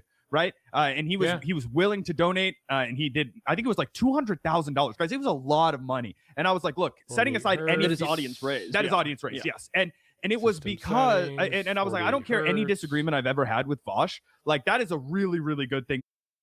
And I reacted to it. We said, this is incredibly impressive. Thank you to anybody who listens to our audience that also participated in that. Or even if you hate our fucking guts, if you send some money to donate, that's a good thing to do, and David Pakman tried to come out here and smear him as a terrorist sympathizer and a terrorist supporter. He came out here and he got a message from one of the people in his audience that said, hey, look at what a good thing Vosh did.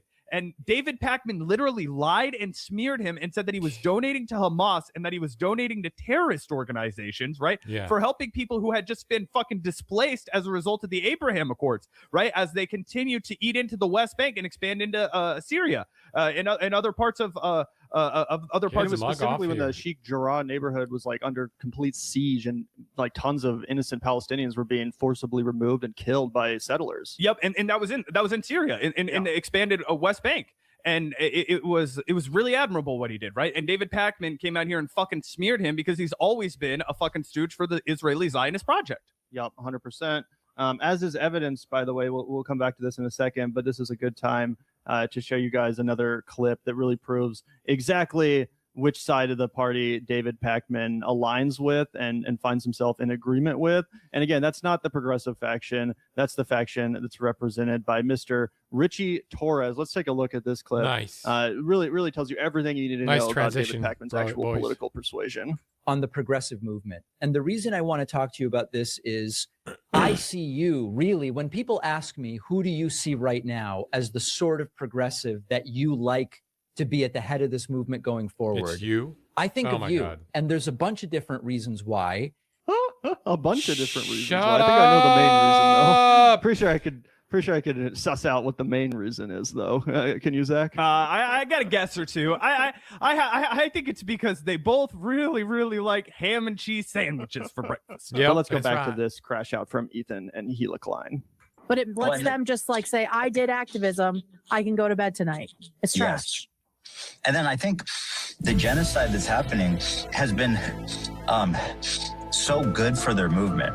And I say that with fully aware of how fucked up it is, because it gives them the leverage of control to accuse someone of the worst thing you can be.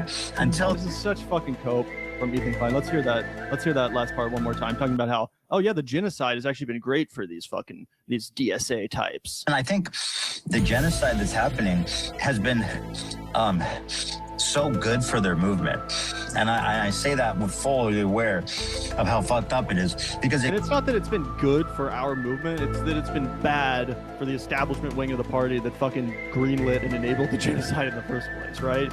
Because it really just took the mask off, right? Now it's obvious, oh yeah, these people support fucking genocide. They support Zionism at the expense of innocent human life and are standing on the world stage and in the international community as a country, right? That it's been bad for the establishment wing of Zionist genocidal Democrats. But I think that's how you really should phrase it, Ethan, if you want to be honest. Oh yeah, look at that freeze frame, by the way. Right. It's glorious.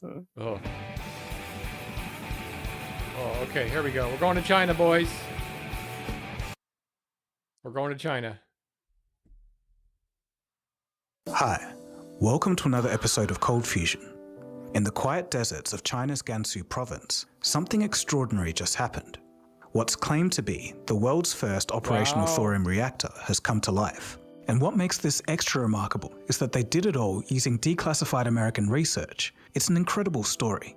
For decades, thorium has been whispered about as the holy grail of nuclear energy. It's meant to be cleaner, safer, and almost impossible to weaponize. In fact, 5 years ago, on this very channel, I explored the theory of thorium in one of my videos. But today, it's a reality. But this isn't just a scientific milestone. It's a glimpse into a future where energy innovation isn't driven by profit, but by public investment. And it shows what happens when we decide to bet on long-term research for a payoff in the order of half a century. In this episode, we dig deep into the big picture of a better, safer nuclear energy called thorium reactors. We'll also try to separate the hype from the reality. If the Chinese test proves successful and scalable, could this prove to be a turning point in the history of energy production? Or is it not all it's cracked up to be? Let's take a look. It is. It is. You are watching Cold Fusion TV. TLDR, it is. 5,000 tons of thorium would supply the planet This is with how we got all to of Tau its City. energy for a year. So your one mine would bring up enough thorium without even trying to power the entire planet. It's found in tailings piles. It's found in ash piles. We could use thorium about 200 times more efficiently than we're using uranium now. This Fuck reduces uranium. the waste generated over uranium by factors of hundreds and by factors of millions over fossil fuels.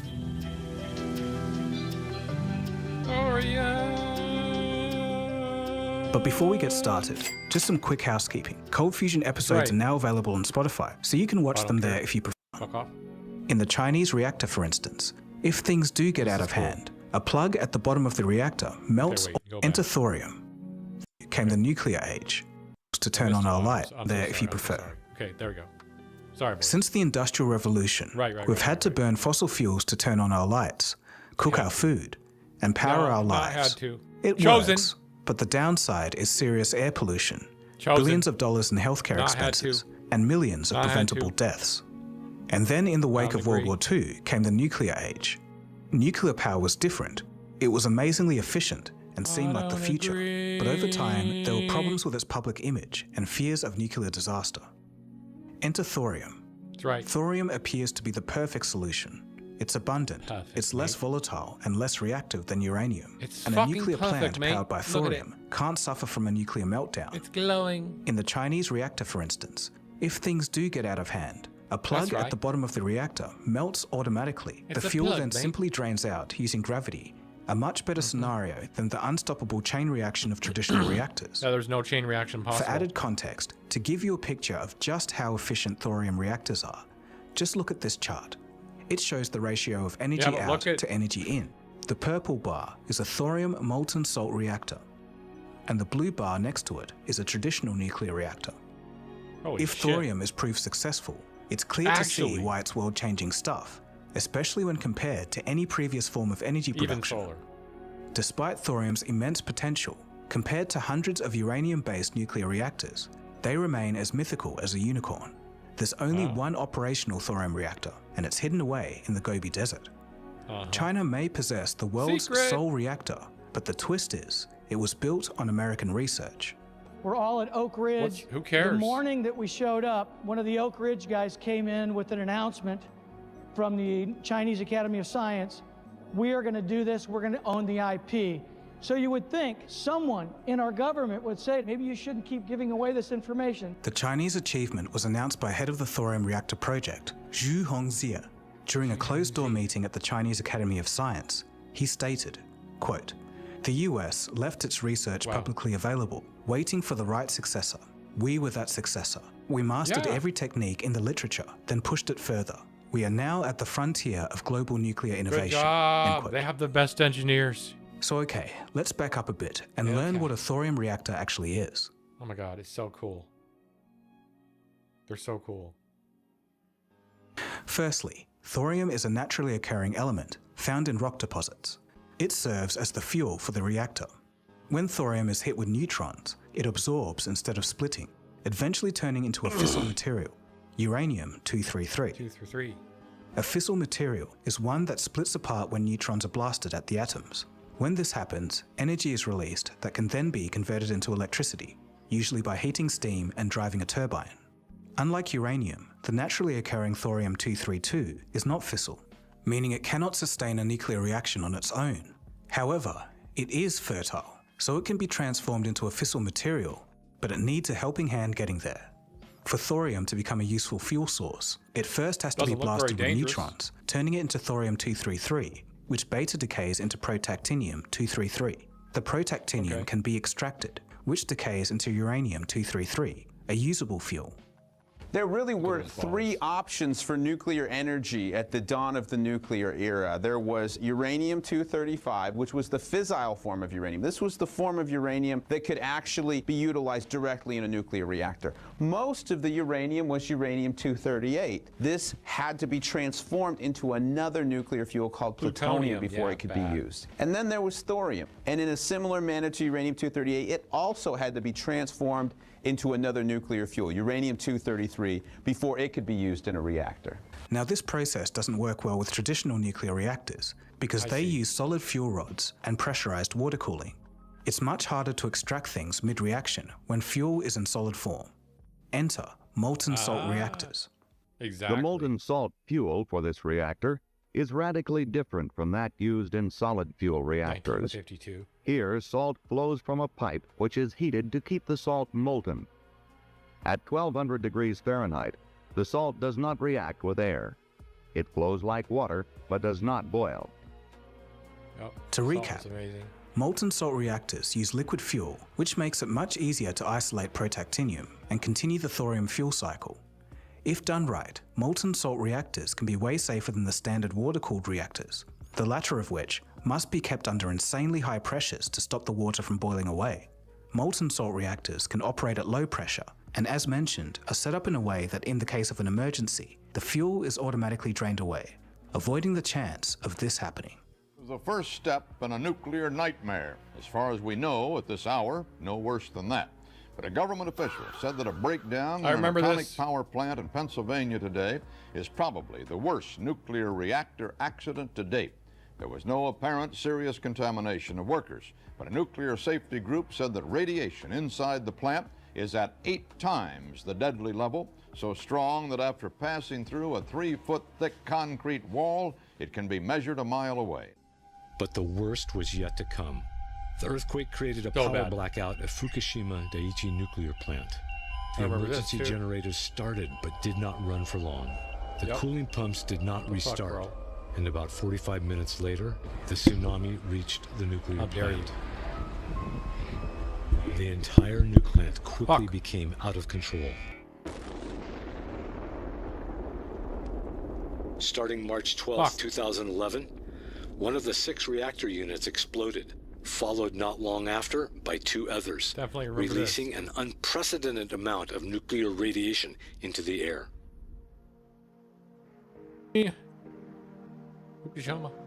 Despite not being a ready-to-use fuel and requiring complex processing, if done right, thorium could be a superior alternative to uranium for 4 reasons. Number 1, it's abundant. Thorium is everywhere. It's in the Earth's crust. It's everywhere, and rocks, mate. And it's at least 3 times more abundant than uranium. In China alone, there's enough thorium reserves to power the country's energy needs for the next 20,000 years. Number 2, it's safer. As I mentioned earlier, thorium itself isn't fissile, and while that sounds like a downside, it can actually be a good thing. It grants more control over the reaction. Some pro-thorium advocates also emphasize that thorium is, quote, proliferation resistant, meaning that you can't easily make bombs with it. But others say that these safety claims are exaggerated, just as the risks of nuclear reactors are. But also, because of the reactor design, the use of molten salt as a coolant eliminates the need for high-pressure water systems like traditional designs, reducing the risk of accidents like a steam explosion. Number 3, it's cleaner. Thorium reactors also don't emit greenhouse gases, And unlike uranium waste, which remains hazardous for tens of thousands of years, thorium waste becomes safe in just a few hundred years. In the case of China, obtaining thorium could come at almost zero effort. Surprisingly, thorium is actually a waste product of its rare earth mining industry. We can power our civilization on thorium without opening a single thorium rare mine. Earths. It is already Some a call them plentiful rare byproduct earths. of existing mining operations. Number 4. It's efficient. Thorium generates up to 200 times more energy than uranium. To put it into context, just say you have 2 batteries. One is uranium and one thorium. If the uranium battery gives you 1 day of power, a thorium battery of the same size would power you for 6.5 months. Holy Despite shit. all of this, molten salt reactors have largely been stuck in Holy the experimental phase for decades. So why aren't we working on liquid fuel, the United States in general? Oh, licensing. Licensing a liquid fuel reactor, commercial especially in the US right now, is scary. China. The nuclear status quo remained unchallenged, not even after countless reactor meltdowns. No one's made any moves to put the molten salt reactor theory into practice until now.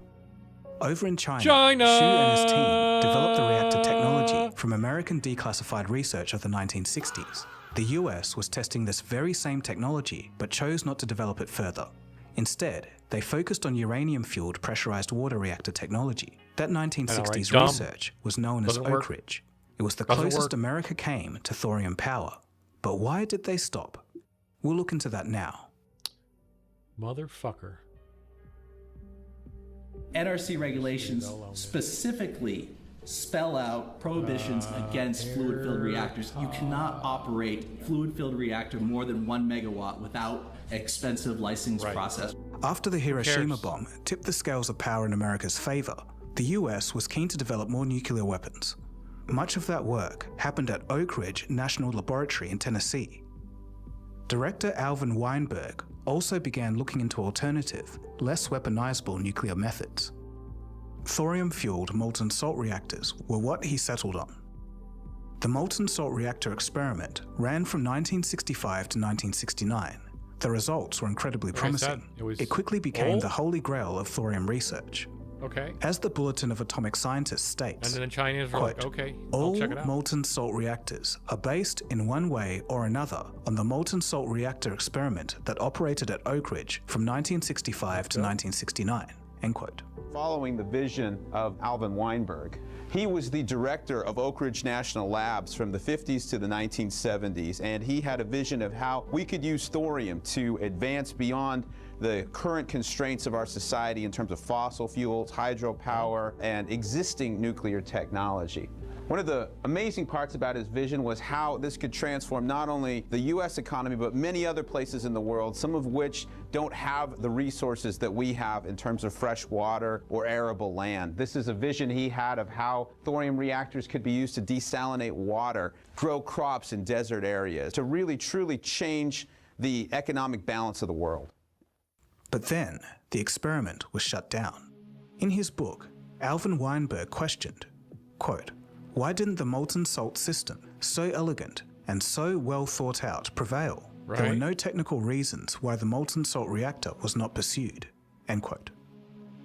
For one, during the Cold War, uranium fever was at an all-time high. The Pentagon needed faster breeder reactors that could fuel the nuclear arms race. In short, nobody cared that thorium was safer or that it wasn't suitable for weaponry. That somewhat defeated the point. Weinberg's vision, on the other hand, was brought to an end in the early 1970s. And I think this was a very sad moment in the history of our country and probably in the history of the world, because an entire direction of potential development was being ended at that moment by a not well thought out comment by Congressman Holyfield, who was very powerful. So Weinberg's pursuit of thorium appears to have had a great deal to do with why he was fired from his position. Coming back for what will be built, again, it's light water reactors. I don't understand what's going on here. Why are we spending money to build reactors based on the same concept that we have been building ever since World War II? It wasn't all about politics, though. According to Alvin, in the 1950s and 60s, nuclear power was dominated by physicists who thought in terms of solid fuel pins, reactor physics, and neutron behavior. Fucking dumb. All the while, the key to safer nuclear power lay in chemistry. Quote, "Our problem is not that the idea is poor, it's that it's different from the mainstream and too chemical to be fully appreciated by non-chemists." End quote. We'll look at the counterpoints to what Alvin is saying in the last section of this episode. They understand how the But for chemical now, reaction happens. let's see what happens next. Right? The chemist, not the physicist. So, the Oak Ridge experiment I was just don't defunded, understand why we Alvin was separate ourselves reassigned, out like that. and the thorium blueprints gathered dust. That was until the 2000s. At that time, NASA engineer Kirk Sorensen was researching ways to power a community on the moon. Kirk stumbled across Oak Ridge's research on molten salt reactors and thorium, and he was mesmerized by thorium's energy density. It was so high that you could theoretically hold a lifetime's worth of energy in your hand, and it was abundant on both the Earth and on the moon. Kirk got to work to get the message out about thorium. He was convinced that if the United States hadn't abandoned thorium research, the country could have been energy independent by the early 2000s. Mini thorium reactors but on the alas, his thorium enthusiasm fell on deaf ears. But here, the story takes a major turn. While seemingly everyone was ignoring what he had to say, one country did notice the potential. They noticed. China. China. There were thousands of reports sitting there in public archives with insights that could shape the next generation of energy. And the Chinese researchers realized that a thorium-fueled molten salt reactor could solve their growing energy needs and also secure their national interests. In 2009, China's thorium project formally took shape. Construction began in 2018. There were hundreds of scientists who worked day and night for years, dissecting declassified American documents, replicating experiments, and designing new materials. And many of them were on site for more than 300 days per year. Project lead Zhu would summarize the situation by saying, quote, "Rabbits sometimes make mistakes and grow lazy. That's when the tortoise seizes its chance, and seized the chance they did. In 2023, China's thorium molten salt reactor achieved a sustained nuclear chain reaction, and by June of 2024, the reactor was operational." Look at the flag. Thorium. And now we come to the reality check. Boing. We may be closer than ever before to a thorium-powered future, but there are still many things to consider. What? Contrary to popular belief, there have been a number of commercial thorium plants in the past, and that's since the late 40s in Germany, India, the Netherlands, and the US. But none of them survived past the 1980s. Well, why is that? Some plants did have design problems, but there's more to it. Okay. It turns out that the process of extracting thorium from ore and converting it into a fertile fuel for nuclear purposes was a lot more expensive than doing the same thing for uranium. The pessimist view is that economics killed thorium, and nothing else. As mentioned, thorium can produce 200 times the energy of the equivalent uranium, but this requires the reprocessing of the fuel. You can't just run the plant and burn up all the thorium. And that's because as the plant would keep running, at What is the reason? At some point, the accumulation of waste products affects the operation of a thorium core. And as you guessed it, to keep this up and keep the plant running long term is expensive. And another clarification, a lot of people do say that the reason that thorium hasn't caught on was that it can't be used for weapons. But it's more along the lines that it's more expensive to use it as a weapon, which is a good thing in the end, I guess. And then there's the problem of materials science. For molten salt reactors, the salt is extremely hot and ends up being corrosive to its surroundings. Materials that can survive this long term are hard to come by, but the Chinese seem to be working on the issue. They've built a custom alloy called Haseloy N. So let's say that thorium can do what the thorium proponents say it can. Nations could power entire cities. There'd literally be no need for fossil fuels, expensive and short-lived wind turbines, or even solar panels that degrade over time. Plus, since molten salt reactors don't need water cooling, they could run in deserts, or even space.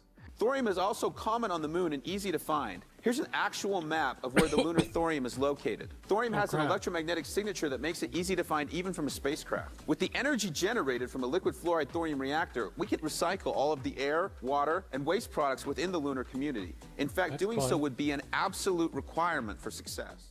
Thorium critics say that a lot of the promising claims are oversimplified, and the road to thorium will be a real long slug. China has made some serious moves, but it's still early days. Case in point, the Chinese test reactor is actually tiny, and it's not a full-fledged power plant. It's rated for 2 megawatts of heat, For context, MIT's research reactor on campus, a regular nuclear reactor, although the biggest campus reactor in the US, is 3 times that size. Who cares? But there's also plans for a 60 megawatt Chinese reactor to be operational by 2030. The Chinese scientists pulled off a world 60. first. They're 10X-ing They it. added fresh fuel to the thorium reactor while it was running. That proved that continuous operation is possible. And soon, China may not be alone. Copenhagen Atomics plans to test a molten salt thorium reactor in Switzerland in 2026. After this, they plan to mass manufacture them at scale. Other countries are moving, but at a slower pace. India, which has the world's largest thorium reserves, have been researching thorium for ages, but refused to sign the Nuclear Non-Proliferation Treaty, and that slowed progress. There's multiple startups in the US that are trying to revive the molten salt reactor development, and there's other startups in other countries, but most of this development remains mostly on paper. But even if it is early days, it's encouraging that people are trying. The thorium story shows the power of public research and how past R&D can seed waves of innovation decades later. But it also shows how easily research momentum can stall. As Zhu Hongxie put it, quote, "To achieve something meaningful in this field, you must have perseverance and prepare to dedicate 20 to 30 years to one single pursuit." So, there's red-hot views on either side of the thorium debate. Is it the clean revolution of the future, or do we cut our potential losses and stick with what we know? That is the question. So I'd love to hear what you guys think. These days, everyone is talking about fake news. It's Drivel Friday night. Here we go, boys.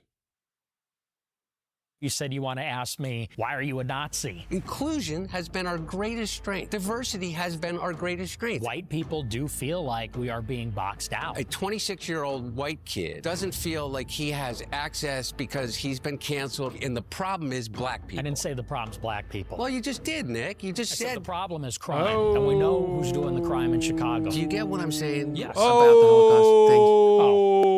About that. We get to say whatever we want on the internet. We get to deny the Holocaust. As far as Jews are concerned in general, I think that everybody in the country should be treated with dignity and respect and have their civil rights. What do you think about somebody like Mamdani? Personally, I don't like him. Like, for example, on 4th of July, when he takes the opportunity to sit there with, let's be honest, not a single white person. What about fucking Donald Trump? There's no ideological core to Donald Trump. No, I agree with you. Don Jr. got the largest loan ever given by the Department of Defense. Vance owes his entire political career to Peter Thiel. Whichever firm is the one to develop ASI, that could confer dictatorial-like powers upon the CEO of that company. Everything that we think about the way in which we exist in the world completely changes. Increasingly with Uber, Airbnb, banking apps, you can't live your life without the tech platforms. Everything that AI is built on is ours. That's what they're stealing from us. I want to find common ground of how much of a shithead Donald Trump is. We can get there, okay? The kind of first question that I had whenever I caught wind that you wanted to do an interview like this is, why now? What made you want to sit down for this kind of interview? Well, I think it's an interesting conversation to have all of us here. And, I think it's a moment in our country when there's a lot of realignment. I think that people recognize, especially in the past couple of years, I'm like a non-conventional critic, maybe, of what's happening. Non-conventional. And so I think it'll be an interesting, productive conversation. I think it'll be different. But I mean, specifically, because we kind of share a publicist, I heard that you wanted to kind of... Okay, we have a publicist that you hit up, and you said that you wanted to talk to someone who would give you kind of a fair shot to clear up some things and maybe some misconceptions about you and the things you believe. Absolutely, yeah. I think that I'm somebody who I think, like you, actually, maybe we have this in common, is kind of pigeonholed in a certain way for things that we've done in the past or things that we've said. Yeah, I'm a crackhead. But I'm racist, right? I got pigeonholed there. Mine is true. Yeah. Yeah, well, mine's a little true. Maybe a little, no. But yeah, so I think it'd be good to clear up some of the misrepresentations and put out something accurate. So what do you think is the most misrepresented thing about you? Well, I think really the whole image everybody has about me. Dude, you when made your own image, me, little I think bitch. on a recent show, you said you want to ask me, why are you a Nazi? Yeah. And that's how everybody knows me. Everybody thinks of me as white supremacist Nazi, and I don't think that's really true at all. I think that we definitely have different values. I mean, you're more from the left, I'm more from the right, but I don't think I'm a hater. I'm not a hateful person. It is Heil Hitler Friday, Heil Hitler, all my niggas Nazis. Hitler was very fucking cool. Yes, I do. one of the. And I'm tired of pretending he's not. So what's the thing about, I guess, traditional Nazism that you think you disagree with the most? Well, it's a non-Christian ideology. So, I mean, look, I believe that race is real, as the Nazis did, but I don't think it utterly defines a person. What? As a Christian, I think we're all created beings. I do believe there's such a thing as a universal human community, and so I think it's a cruel ideology. I've said this on my show, by the way, but I mean, that would maybe be the fundamental. Did you always feel that way? Always, yeah, absolutely. So even whenever you were younger and stuff? I did, but you know, you got to recognize times have changed. 10 years ago, we had a totally different political world. The regulation and policing of speech, you know, what you would call wokeness, I think was at an all-time high when I got started as a very young man. What you would call wokeness?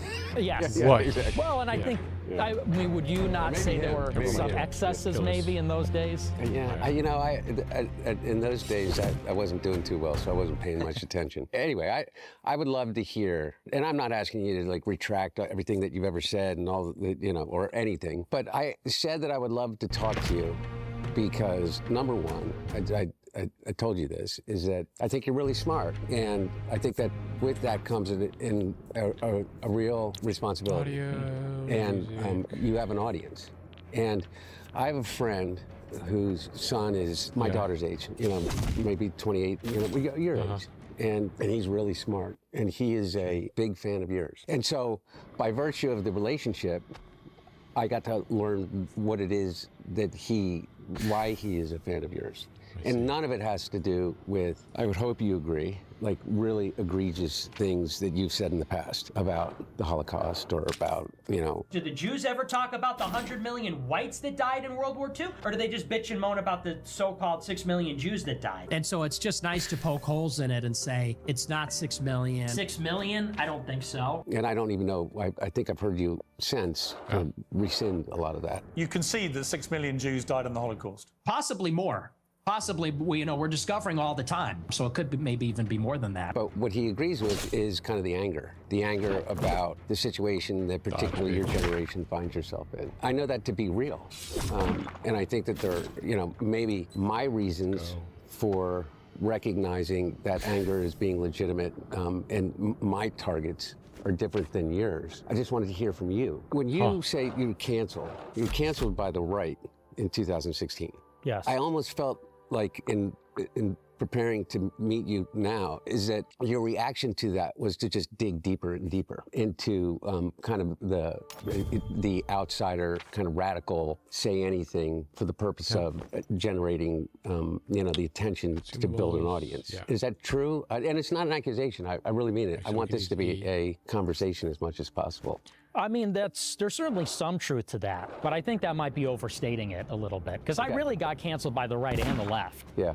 And back in those days in 2017, you had these far-left journalists at Huffington Post, Right Wing Watch, ADL, SPLC, and I really believe they were on a mission to find extremist rhetoric, the white nationalist, neo-Nazi boogeyman, all that kind of stuff. And they would look at someone like myself, 18, and if I was being serious or joking, things taken out of context, they would clip it, post it, and they wanted me to be the villain. And I think they wanted a lot of people to be the villain. And I think the left, in a way, kind of created this climate where I think they pushed a lot of people farther to the right. No, what do you mean? That very well may be true, but you gave them a lot of ammunition.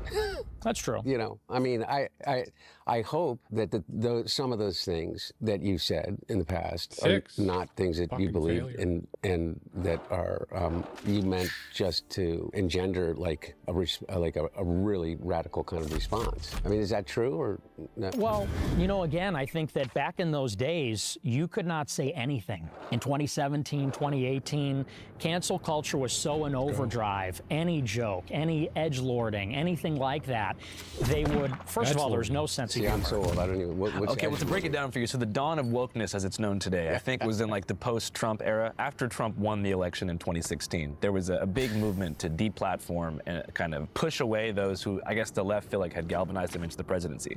So there was this big idea that if you push people off mainstream social media platforms, they would go away. Now we know through Trump's reelection, that's not even true. But at the time, that was the mantra. Problematic viewpoints needed to be silenced, tucked away somewhere, and they would just sort of die in isolation. Nope. So I think that was the climate where I you never first got thought that was started. good. He's not 2017, talking about me. that time period was like crucial for getting people off mainstream platforms. Is that correct? Yeah, and I would say that. Okay, how do I switch to her? There we go. Okay, put this up here then. All right, let's go. Charles Booker, welcome. Great to see you. It's good to be with you. So we want to talk about your campaign and all the things, but first, inquiring minds want to know, is Mitch McConnell dead or alive? What is the chatter in Kentucky? Because I know there's chatter in Kentucky. Everyone's asking this question. Democrats, Republicans, independents, we're all looking around like, what in the world is going on? This is like House of Cards, you know, one of the worst TV shows that you could ever imagine. And it's offensive at this point. And I don't know what's going on with Mitch McConnell. I've spoken with the governor and their folks, and he's continuing to ask the question too. We really don't know. And the fact that we have secrecy, and it's now right at 40 days, not only is it ridiculous, but it speaks to the fact that we have been ignored throughout his tenure.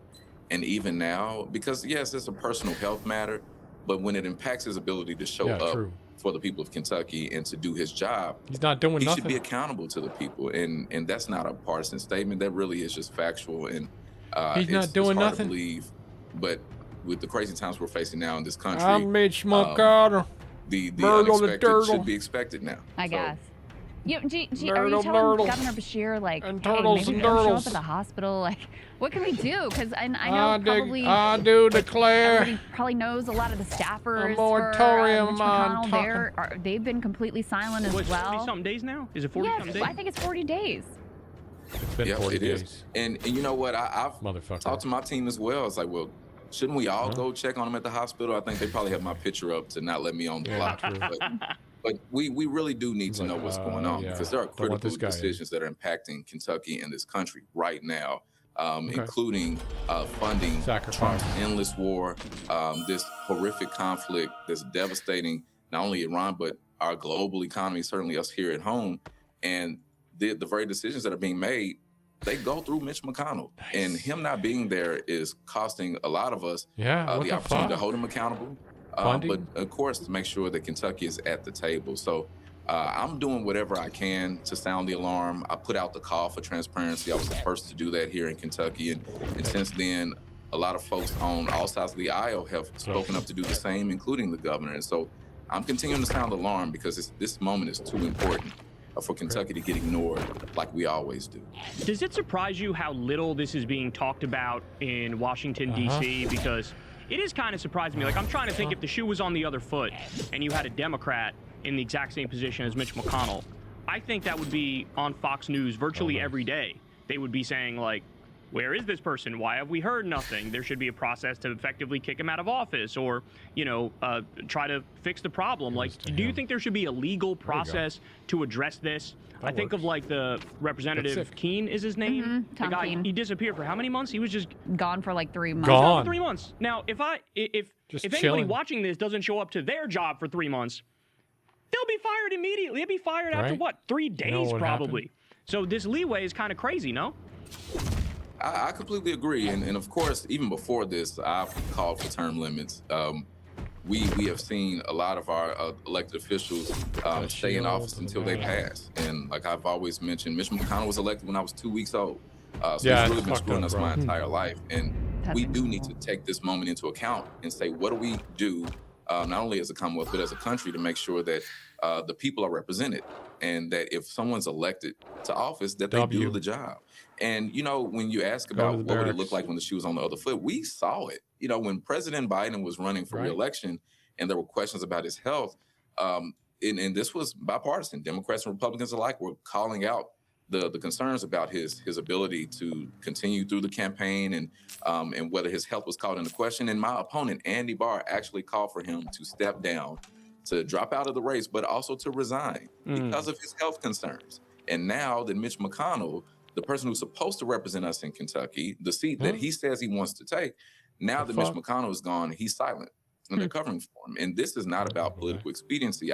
been telling Andy Barr, keep the same energy. And the truth of the matter is, he's not looking to replace Mitch McConnell. He wants to replicate him. And Kentuckians are tired of that BS because you're exactly right. If the shoe was on the other foot, there'd be around-the-clock news about how democracy is being subverted for a power scheme.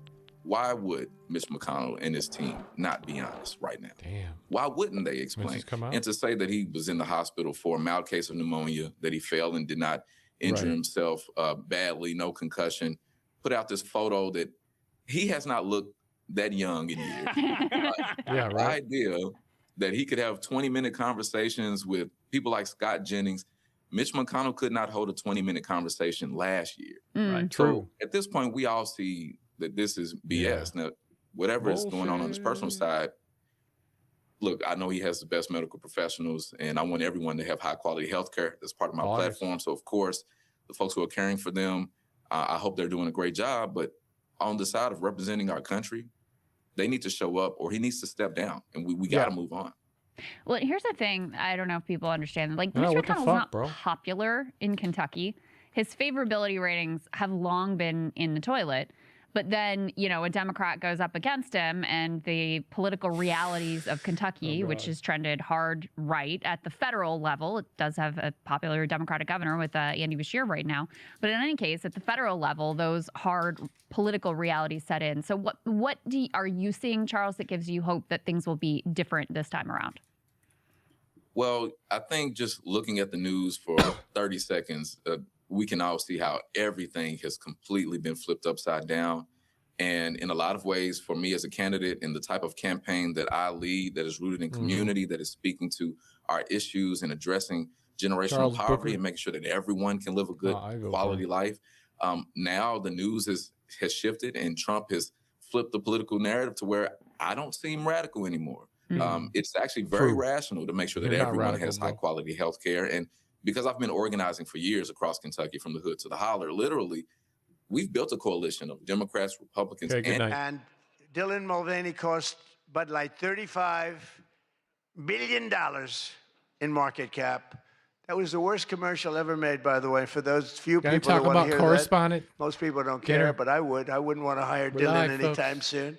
Think of it. They hired Dylan Mulvaney, and their market cap has gone down by $35 billion. My last speech before I choke in my bed. Then you have writer Josh Dorsey from Burger King. He also received. He's been killing me for years. No, he's triple ketchup. Tonight he shakes my hand. He hugs me. Everything nice. I love the ketchup. Josh is amazing. He writes more stories than any human being. There's nobody that writes more than Josh. He'll write 4 stories about me a day, all different subjects. I mean, I had the other day 3 stories and one on the. He was upset about this. One was on page 7, 3 were on page 1. They were all written by Josh, but he's hit the big time, and he's a workhorse, and yet he's almost unhireable. You know, he's just one of these guys. Wall Street Journal's lucky to have him, but you really, it's unbelievable. He's almost unhireable. CNN is also here, and I'm very disappointed they didn't bring Fake Tapper because he's had a rough couple of years, Fake has. You know, he calls me up every once in a while. If I pick it up, I pick up my phone. I used to go to this young lady. I'd say, any calls from the press? No, sir. Just Fake Tapper? Oh. Now, I'm the president of the United States, right? I'd say to Stephen Chung, is Stephen here someplace? Where's Stephen? He's one of the toughest human beings I've ever met. Don't ever wrestle Stephen. You'll be in big trouble. So I say, Stephen, let me ask you, did the press call? No, sir. You know, when I was a developer, I'd get a call every half an hour. For whatever reason, I always got disproportionate press. So I said, Stephen, nobody called? No, sir. 2 hours later, I say, hi, Steve, how are we doing? Everything good? Anybody call? No, sir, no press calls. Fake Tapper. I said, I'm president. Nope, they never call. So this went on for about a week. I'd say, Caroline, did the press call? No, sir, no calls. I said, nothing. It's over a week. I haven't received a call. So I said, you know what I'm going to give the press my phone number. That was the stupidest thing I ever did. I'm getting a call every 3.7 minutes. Oh, there goes my stream. Stephen, I don't know where the hell you've been, but the press calls, I'm getting calls, ring, ring. I was with somebody today. He said, I've never heard a phone ring as much as press. Now, I look at the thing and usually just delete, delete, delete. Every once in a while, it'll be one of the people in this room that I like, and I'll pick it up. Like this one right here calls me on occasion, right? She'll call me and she says, hello, sir. How are you? We want to talk about some horrible subject, like a horrible, depressing subject. Okay, boring as fuck. Don't get me. Push the band. I don't want to get banned.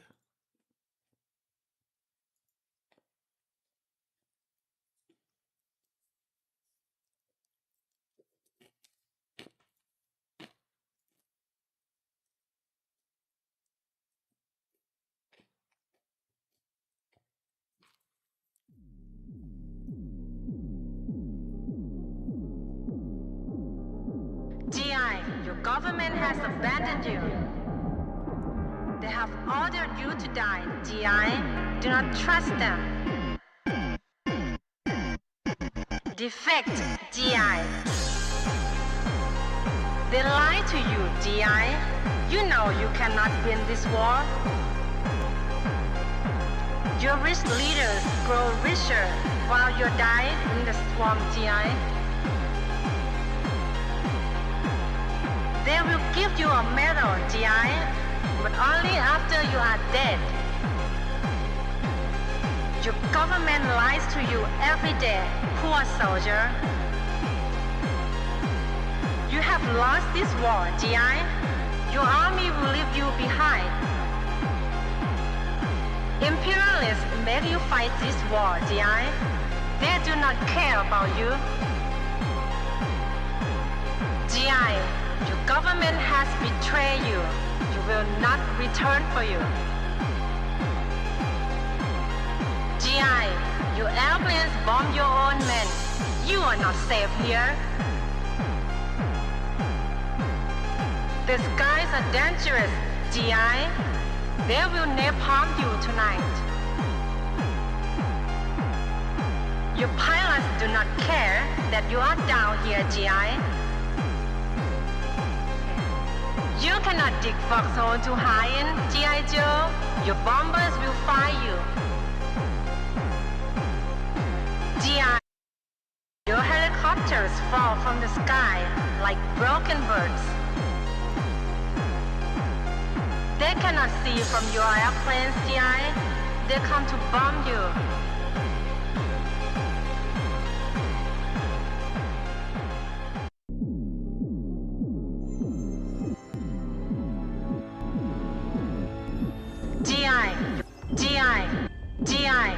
GI, your government has abandoned you. They have ordered you to die, GI. Do not trust them. Defect, GI. They lie to you, GI. You know you cannot win this war. Your rich leaders grow richer while you die in the swamp, GI. They will give you a medal, GI, but only after you are dead. Your government lies to you every day, poor soldier. You have lost this war, GI. Your army will leave you behind. Imperialists make you fight this war, GI. They do not care about you. GI, your government has betrayed you. You will not return for you. GI, your airplanes bomb your own men. You are not safe here. The skies are dangerous, GI. They will napalm you tonight. Your pilots do not care that you are down here, GI. You cannot dig foxhole to hide in, G.I. Joe. Your bombers will fire you. GI, your helicopters fall from the sky like broken birds. They cannot see you from your airplanes, DI. They come to bomb you.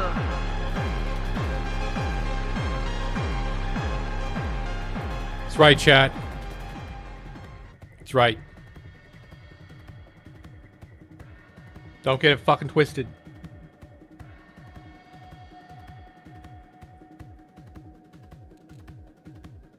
Run.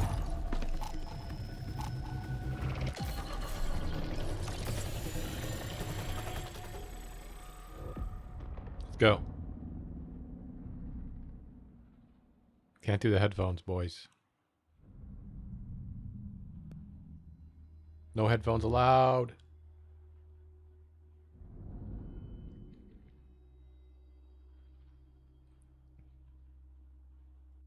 Welcome in. Happy Friday.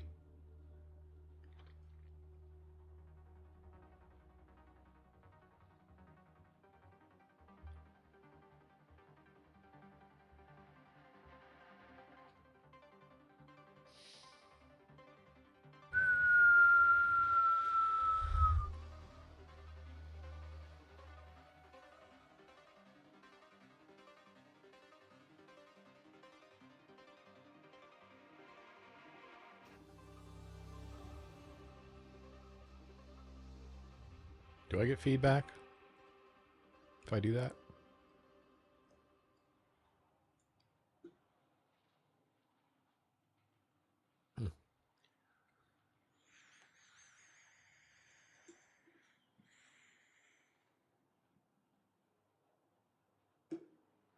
I don't know what the fuck this is going to be like. I'm ready. Fucking ready, chat. I need to pull my mic thing up. Settings, show.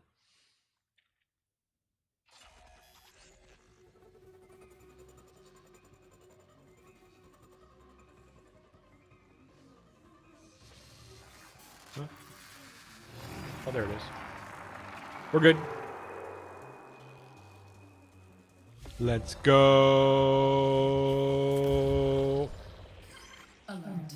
The UESC has deployed high-level kill squads to this zone. Proceed carefully. Huh? Okay. So, only thing I have to worry about is machines. Okay, I've never been here. Never been here. Okay. I'm already happy. Thank you. Thank you. Thank you. Thank you, Marathon. Oh my god, yes. Thank you. Oh. I'm missing the whole game. What do I gotta do? Okay. Pick up.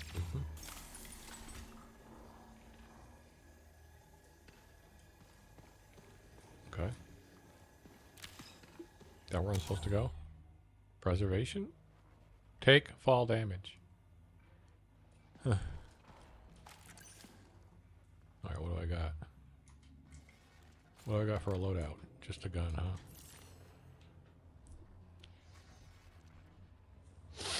Got ammo. Crowler Archive 2. Generator room. Okay.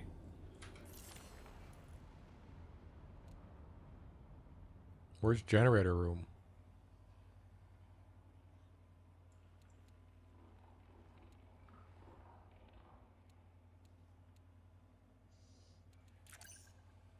Preservation. Okay, I don't know what the fuck's up, dude. Wow.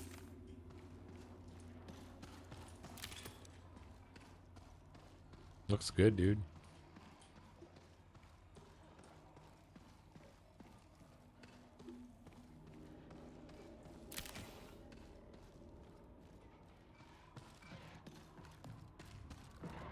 I hear him.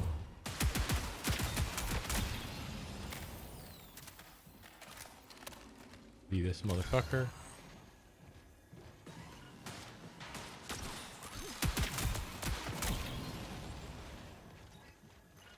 motherfucker. I like this because you can get the ghosts, man. Hate the fucking ghosts. Oh shit, they're coming for me.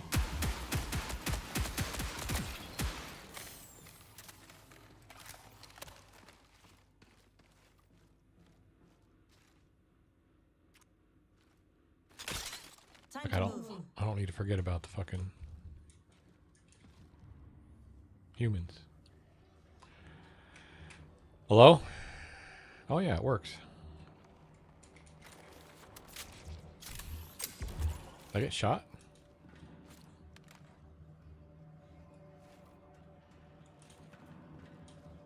Seems pretty linear. Where am I now? Yeah, I'm gonna go here, right? I'm gonna go to cargo. Alright.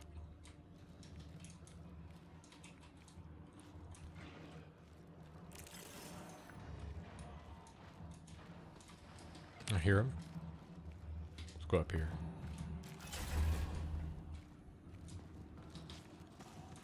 Another way around. No, that's the way in. Cool.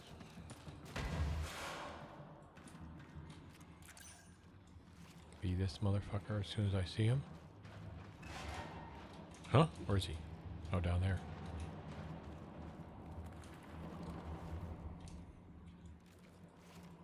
I hear him. Oh, there's loot down there. Blue loot. Definitely want this shit. Right, chat?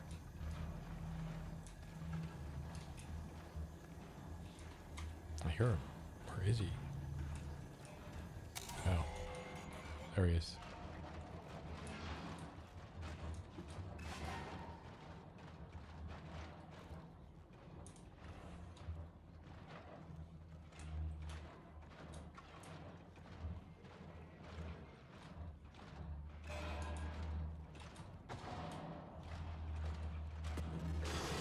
Oh, there he is.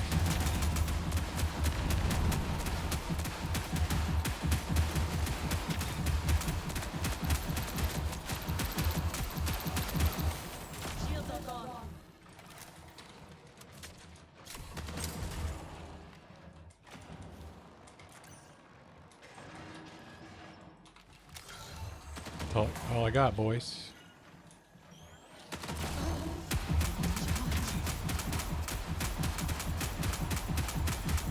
Kill this motherfucker! Hack you, bitch! Oh no.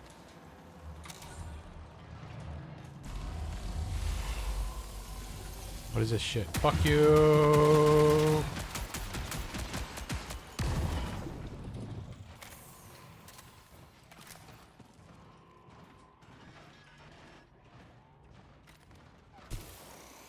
Dead, bro.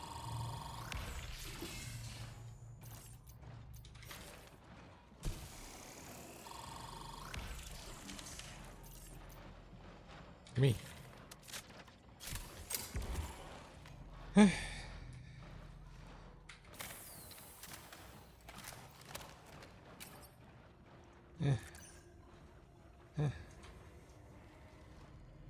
no flashlights in this. I'm hiding like a weakling. Okay.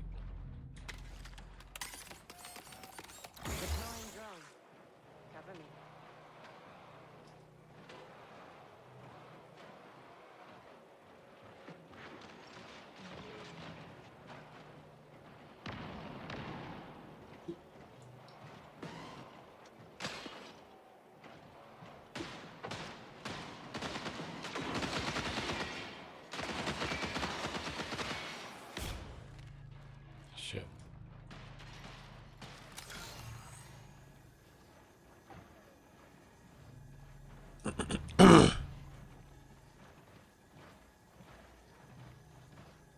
Still there.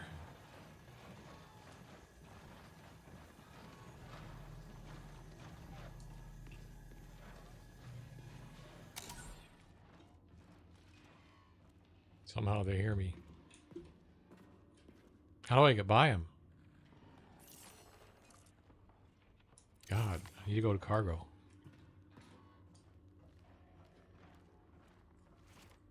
I feel like no one else on this fucking server. He's almost dead, dude.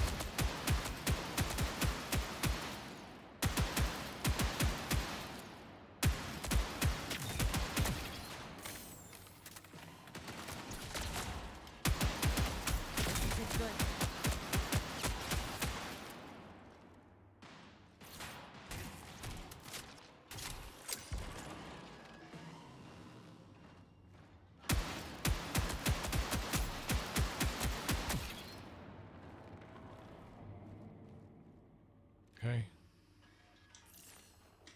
Is it B or V? No, I mean G. G. G. G. Need this. Need a different fucking gun, bro. Thought there was good loot on this fucking level. 4. At least I don't gotta worry about fucking sneaky fucking people.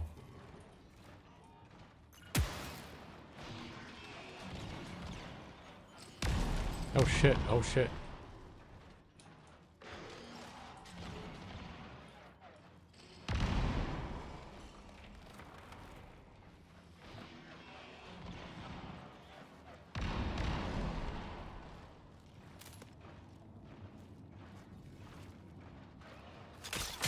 Repositioning.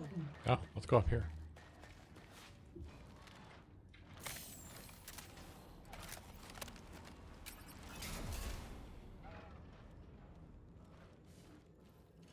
Okay. Boss is das. Oh, it's a way down, alright. I just came up, though. Where am I now? Okay, that's cool. 20 minutes remaining. Tell what? He sees me. Hack you, bitch. Huh. Where am I going? Interesting.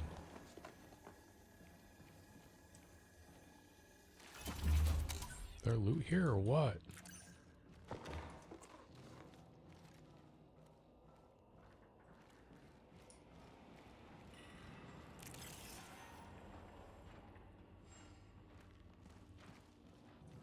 Guess I'm supposed to do certain things, right?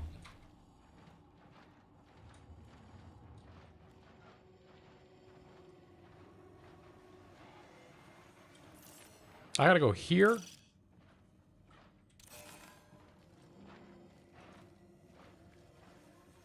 He's dead.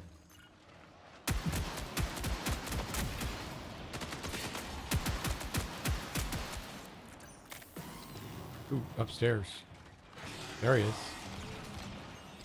I found him. Gotta be this bitch.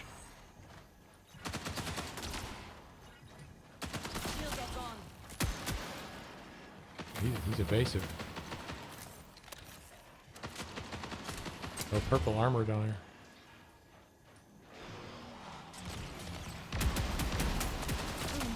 Ouch. Inconvenient.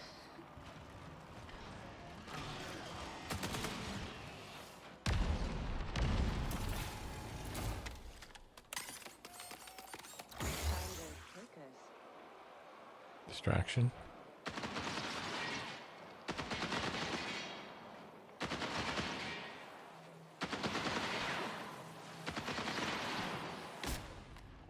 Bitch ass motherfucker.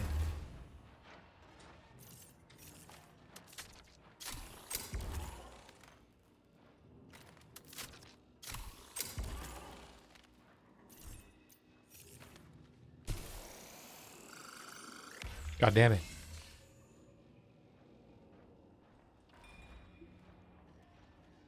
Okay, chat.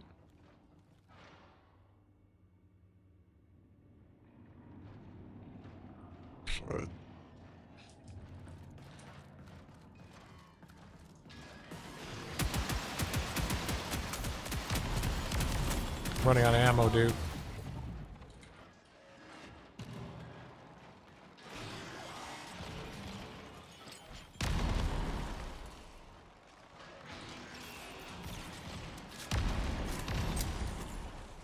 In a bad spot.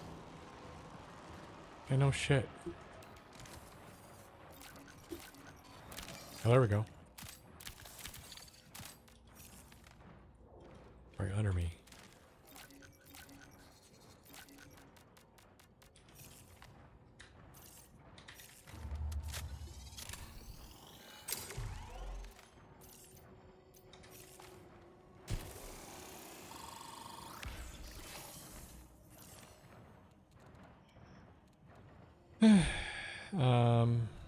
Yeah, I guess I don't need this.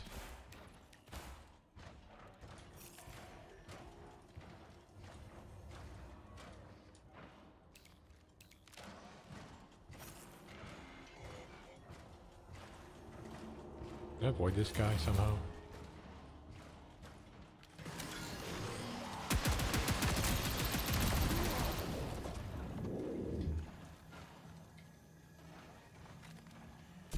Did I get him?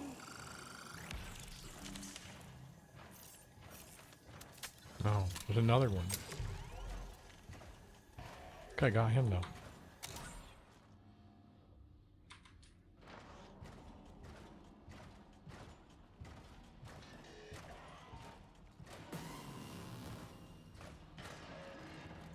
Nice.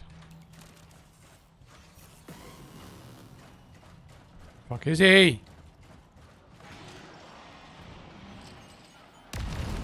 How's he see me? Oh, thank you. 15 minutes remaining.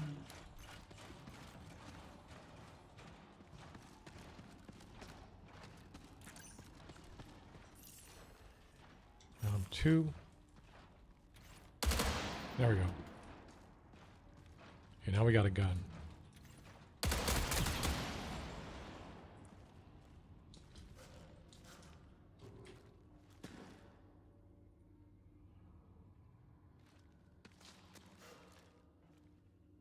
And we're still trying to go to preservation, which is that way. Okay.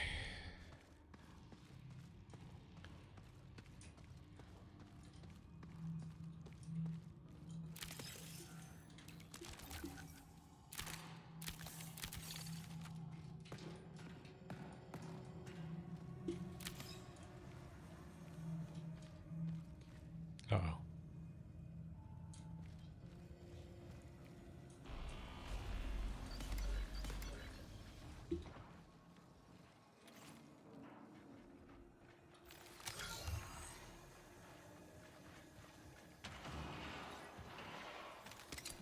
Grenade out.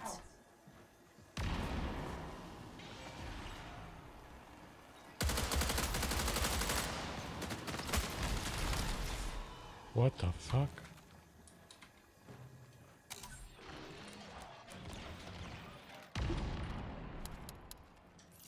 Got no ammo. I dropped it. I gotta go back. Yep.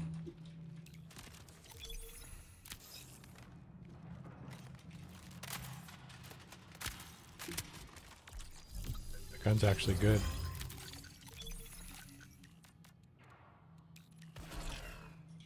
Are you coming after me? Wait, what?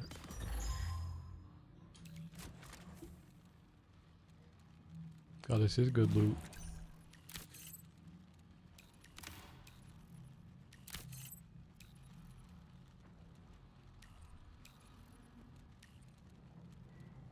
Oh, I can wear that. What is this? Oh, it's a chemical grenade. And this is overclock cooling. Better than that. All right.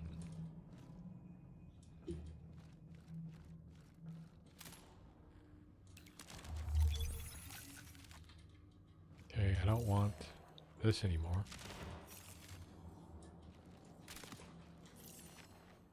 No, I don't want that either.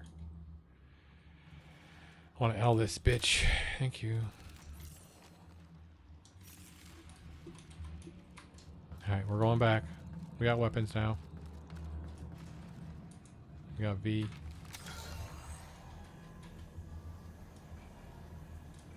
Ooh, there's green down there and blue. Got him.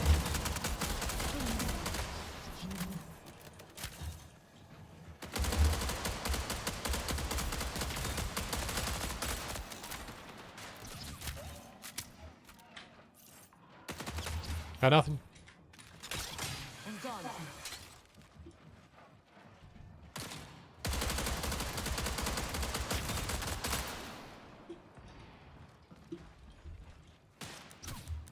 Oh fuck, that's it on the bullets?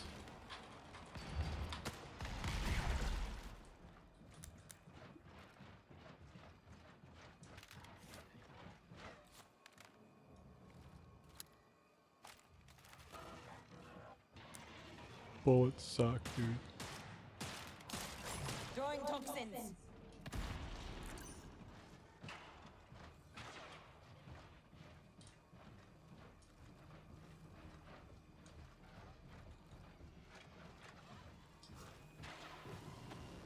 Get wrecked, bitchicho. I need bullets, bro.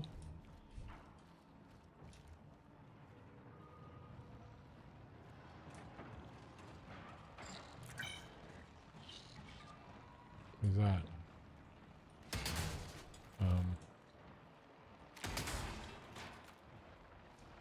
Is there bullets in here? 10 minutes remaining. Huh? What is this? Bitch.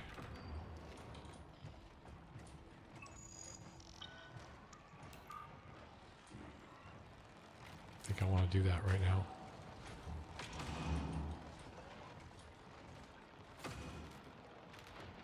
I'm dead.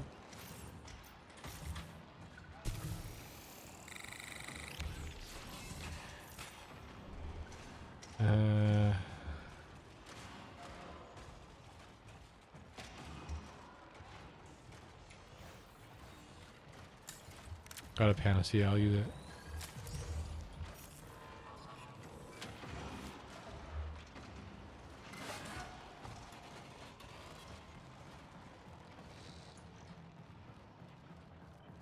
No bullets.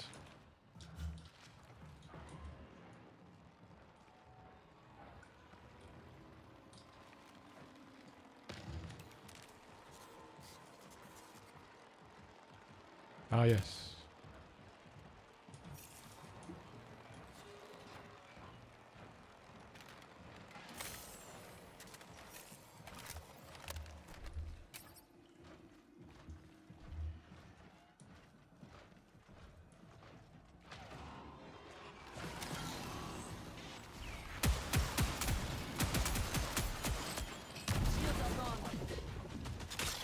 Time to move.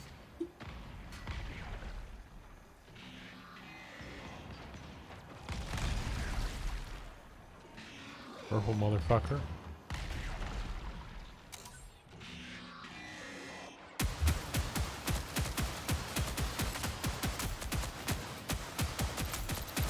I see you, bitch.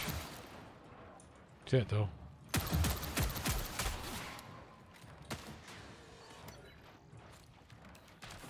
Give me bullets.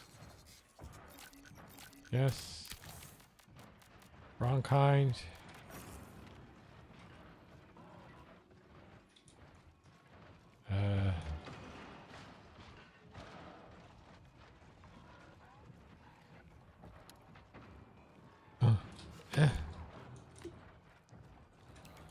What do I do?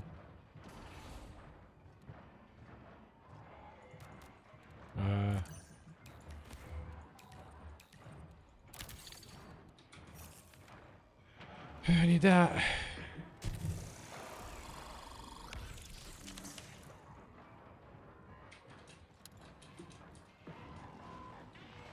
Fuck, I'm gonna fill my backpack with bullets next time. I'm gonna at least go harass these guys.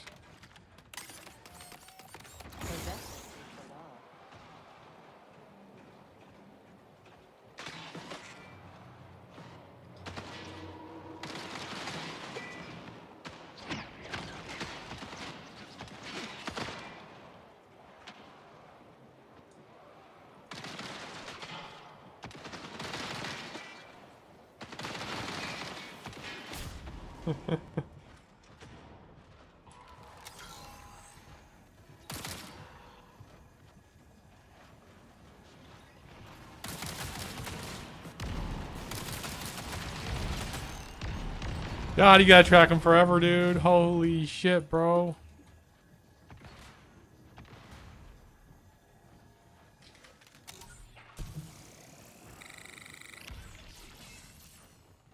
Still no bullets. Fuck.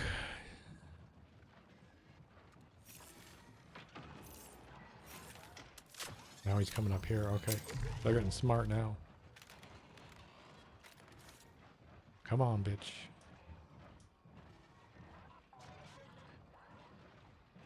Let's go in here.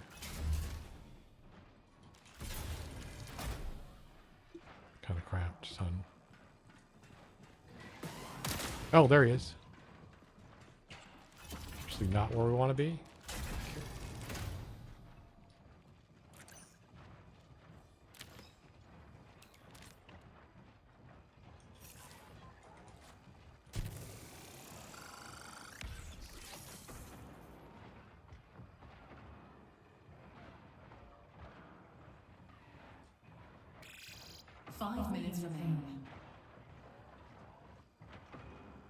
I don't know what to do.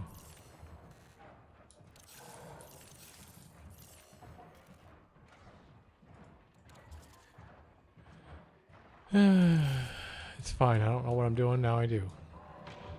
Bring more bullets. 'Cause you're gonna regret it if you don't. Yep, see? God, how many are there? I would have never won. Holy shit, there's greens and purples and reds and yellows.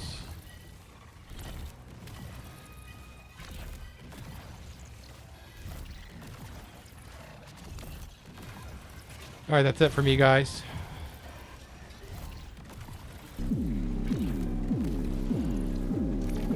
GI, your government has abandoned you. Bye. They have ordered you to die, GI. Do not trust them. Defect, GI. They lie to you, GI. You know you cannot win this war. Your rich leaders grow richer while you die in the swamp, GI. They will give you a medal, GI, but only after you are dead. Your government lies to you every day, poor soldier. You have lost this war, GI. Your army will leave you behind. Imperialists make you fight this war, GI. They do not care about you. GI, your government has betrayed you. You will not return for you. GI, your airplanes bomb your own men. You are not safe here. The skies are dangerous, GI. They will napalm you tonight. Your pilots do not care that you are down here, GI. You cannot dig foxhole to hide in, GI Joe. Your bombers will find you. GI, your helicopters fall from the sky like broken birds. They cannot see you.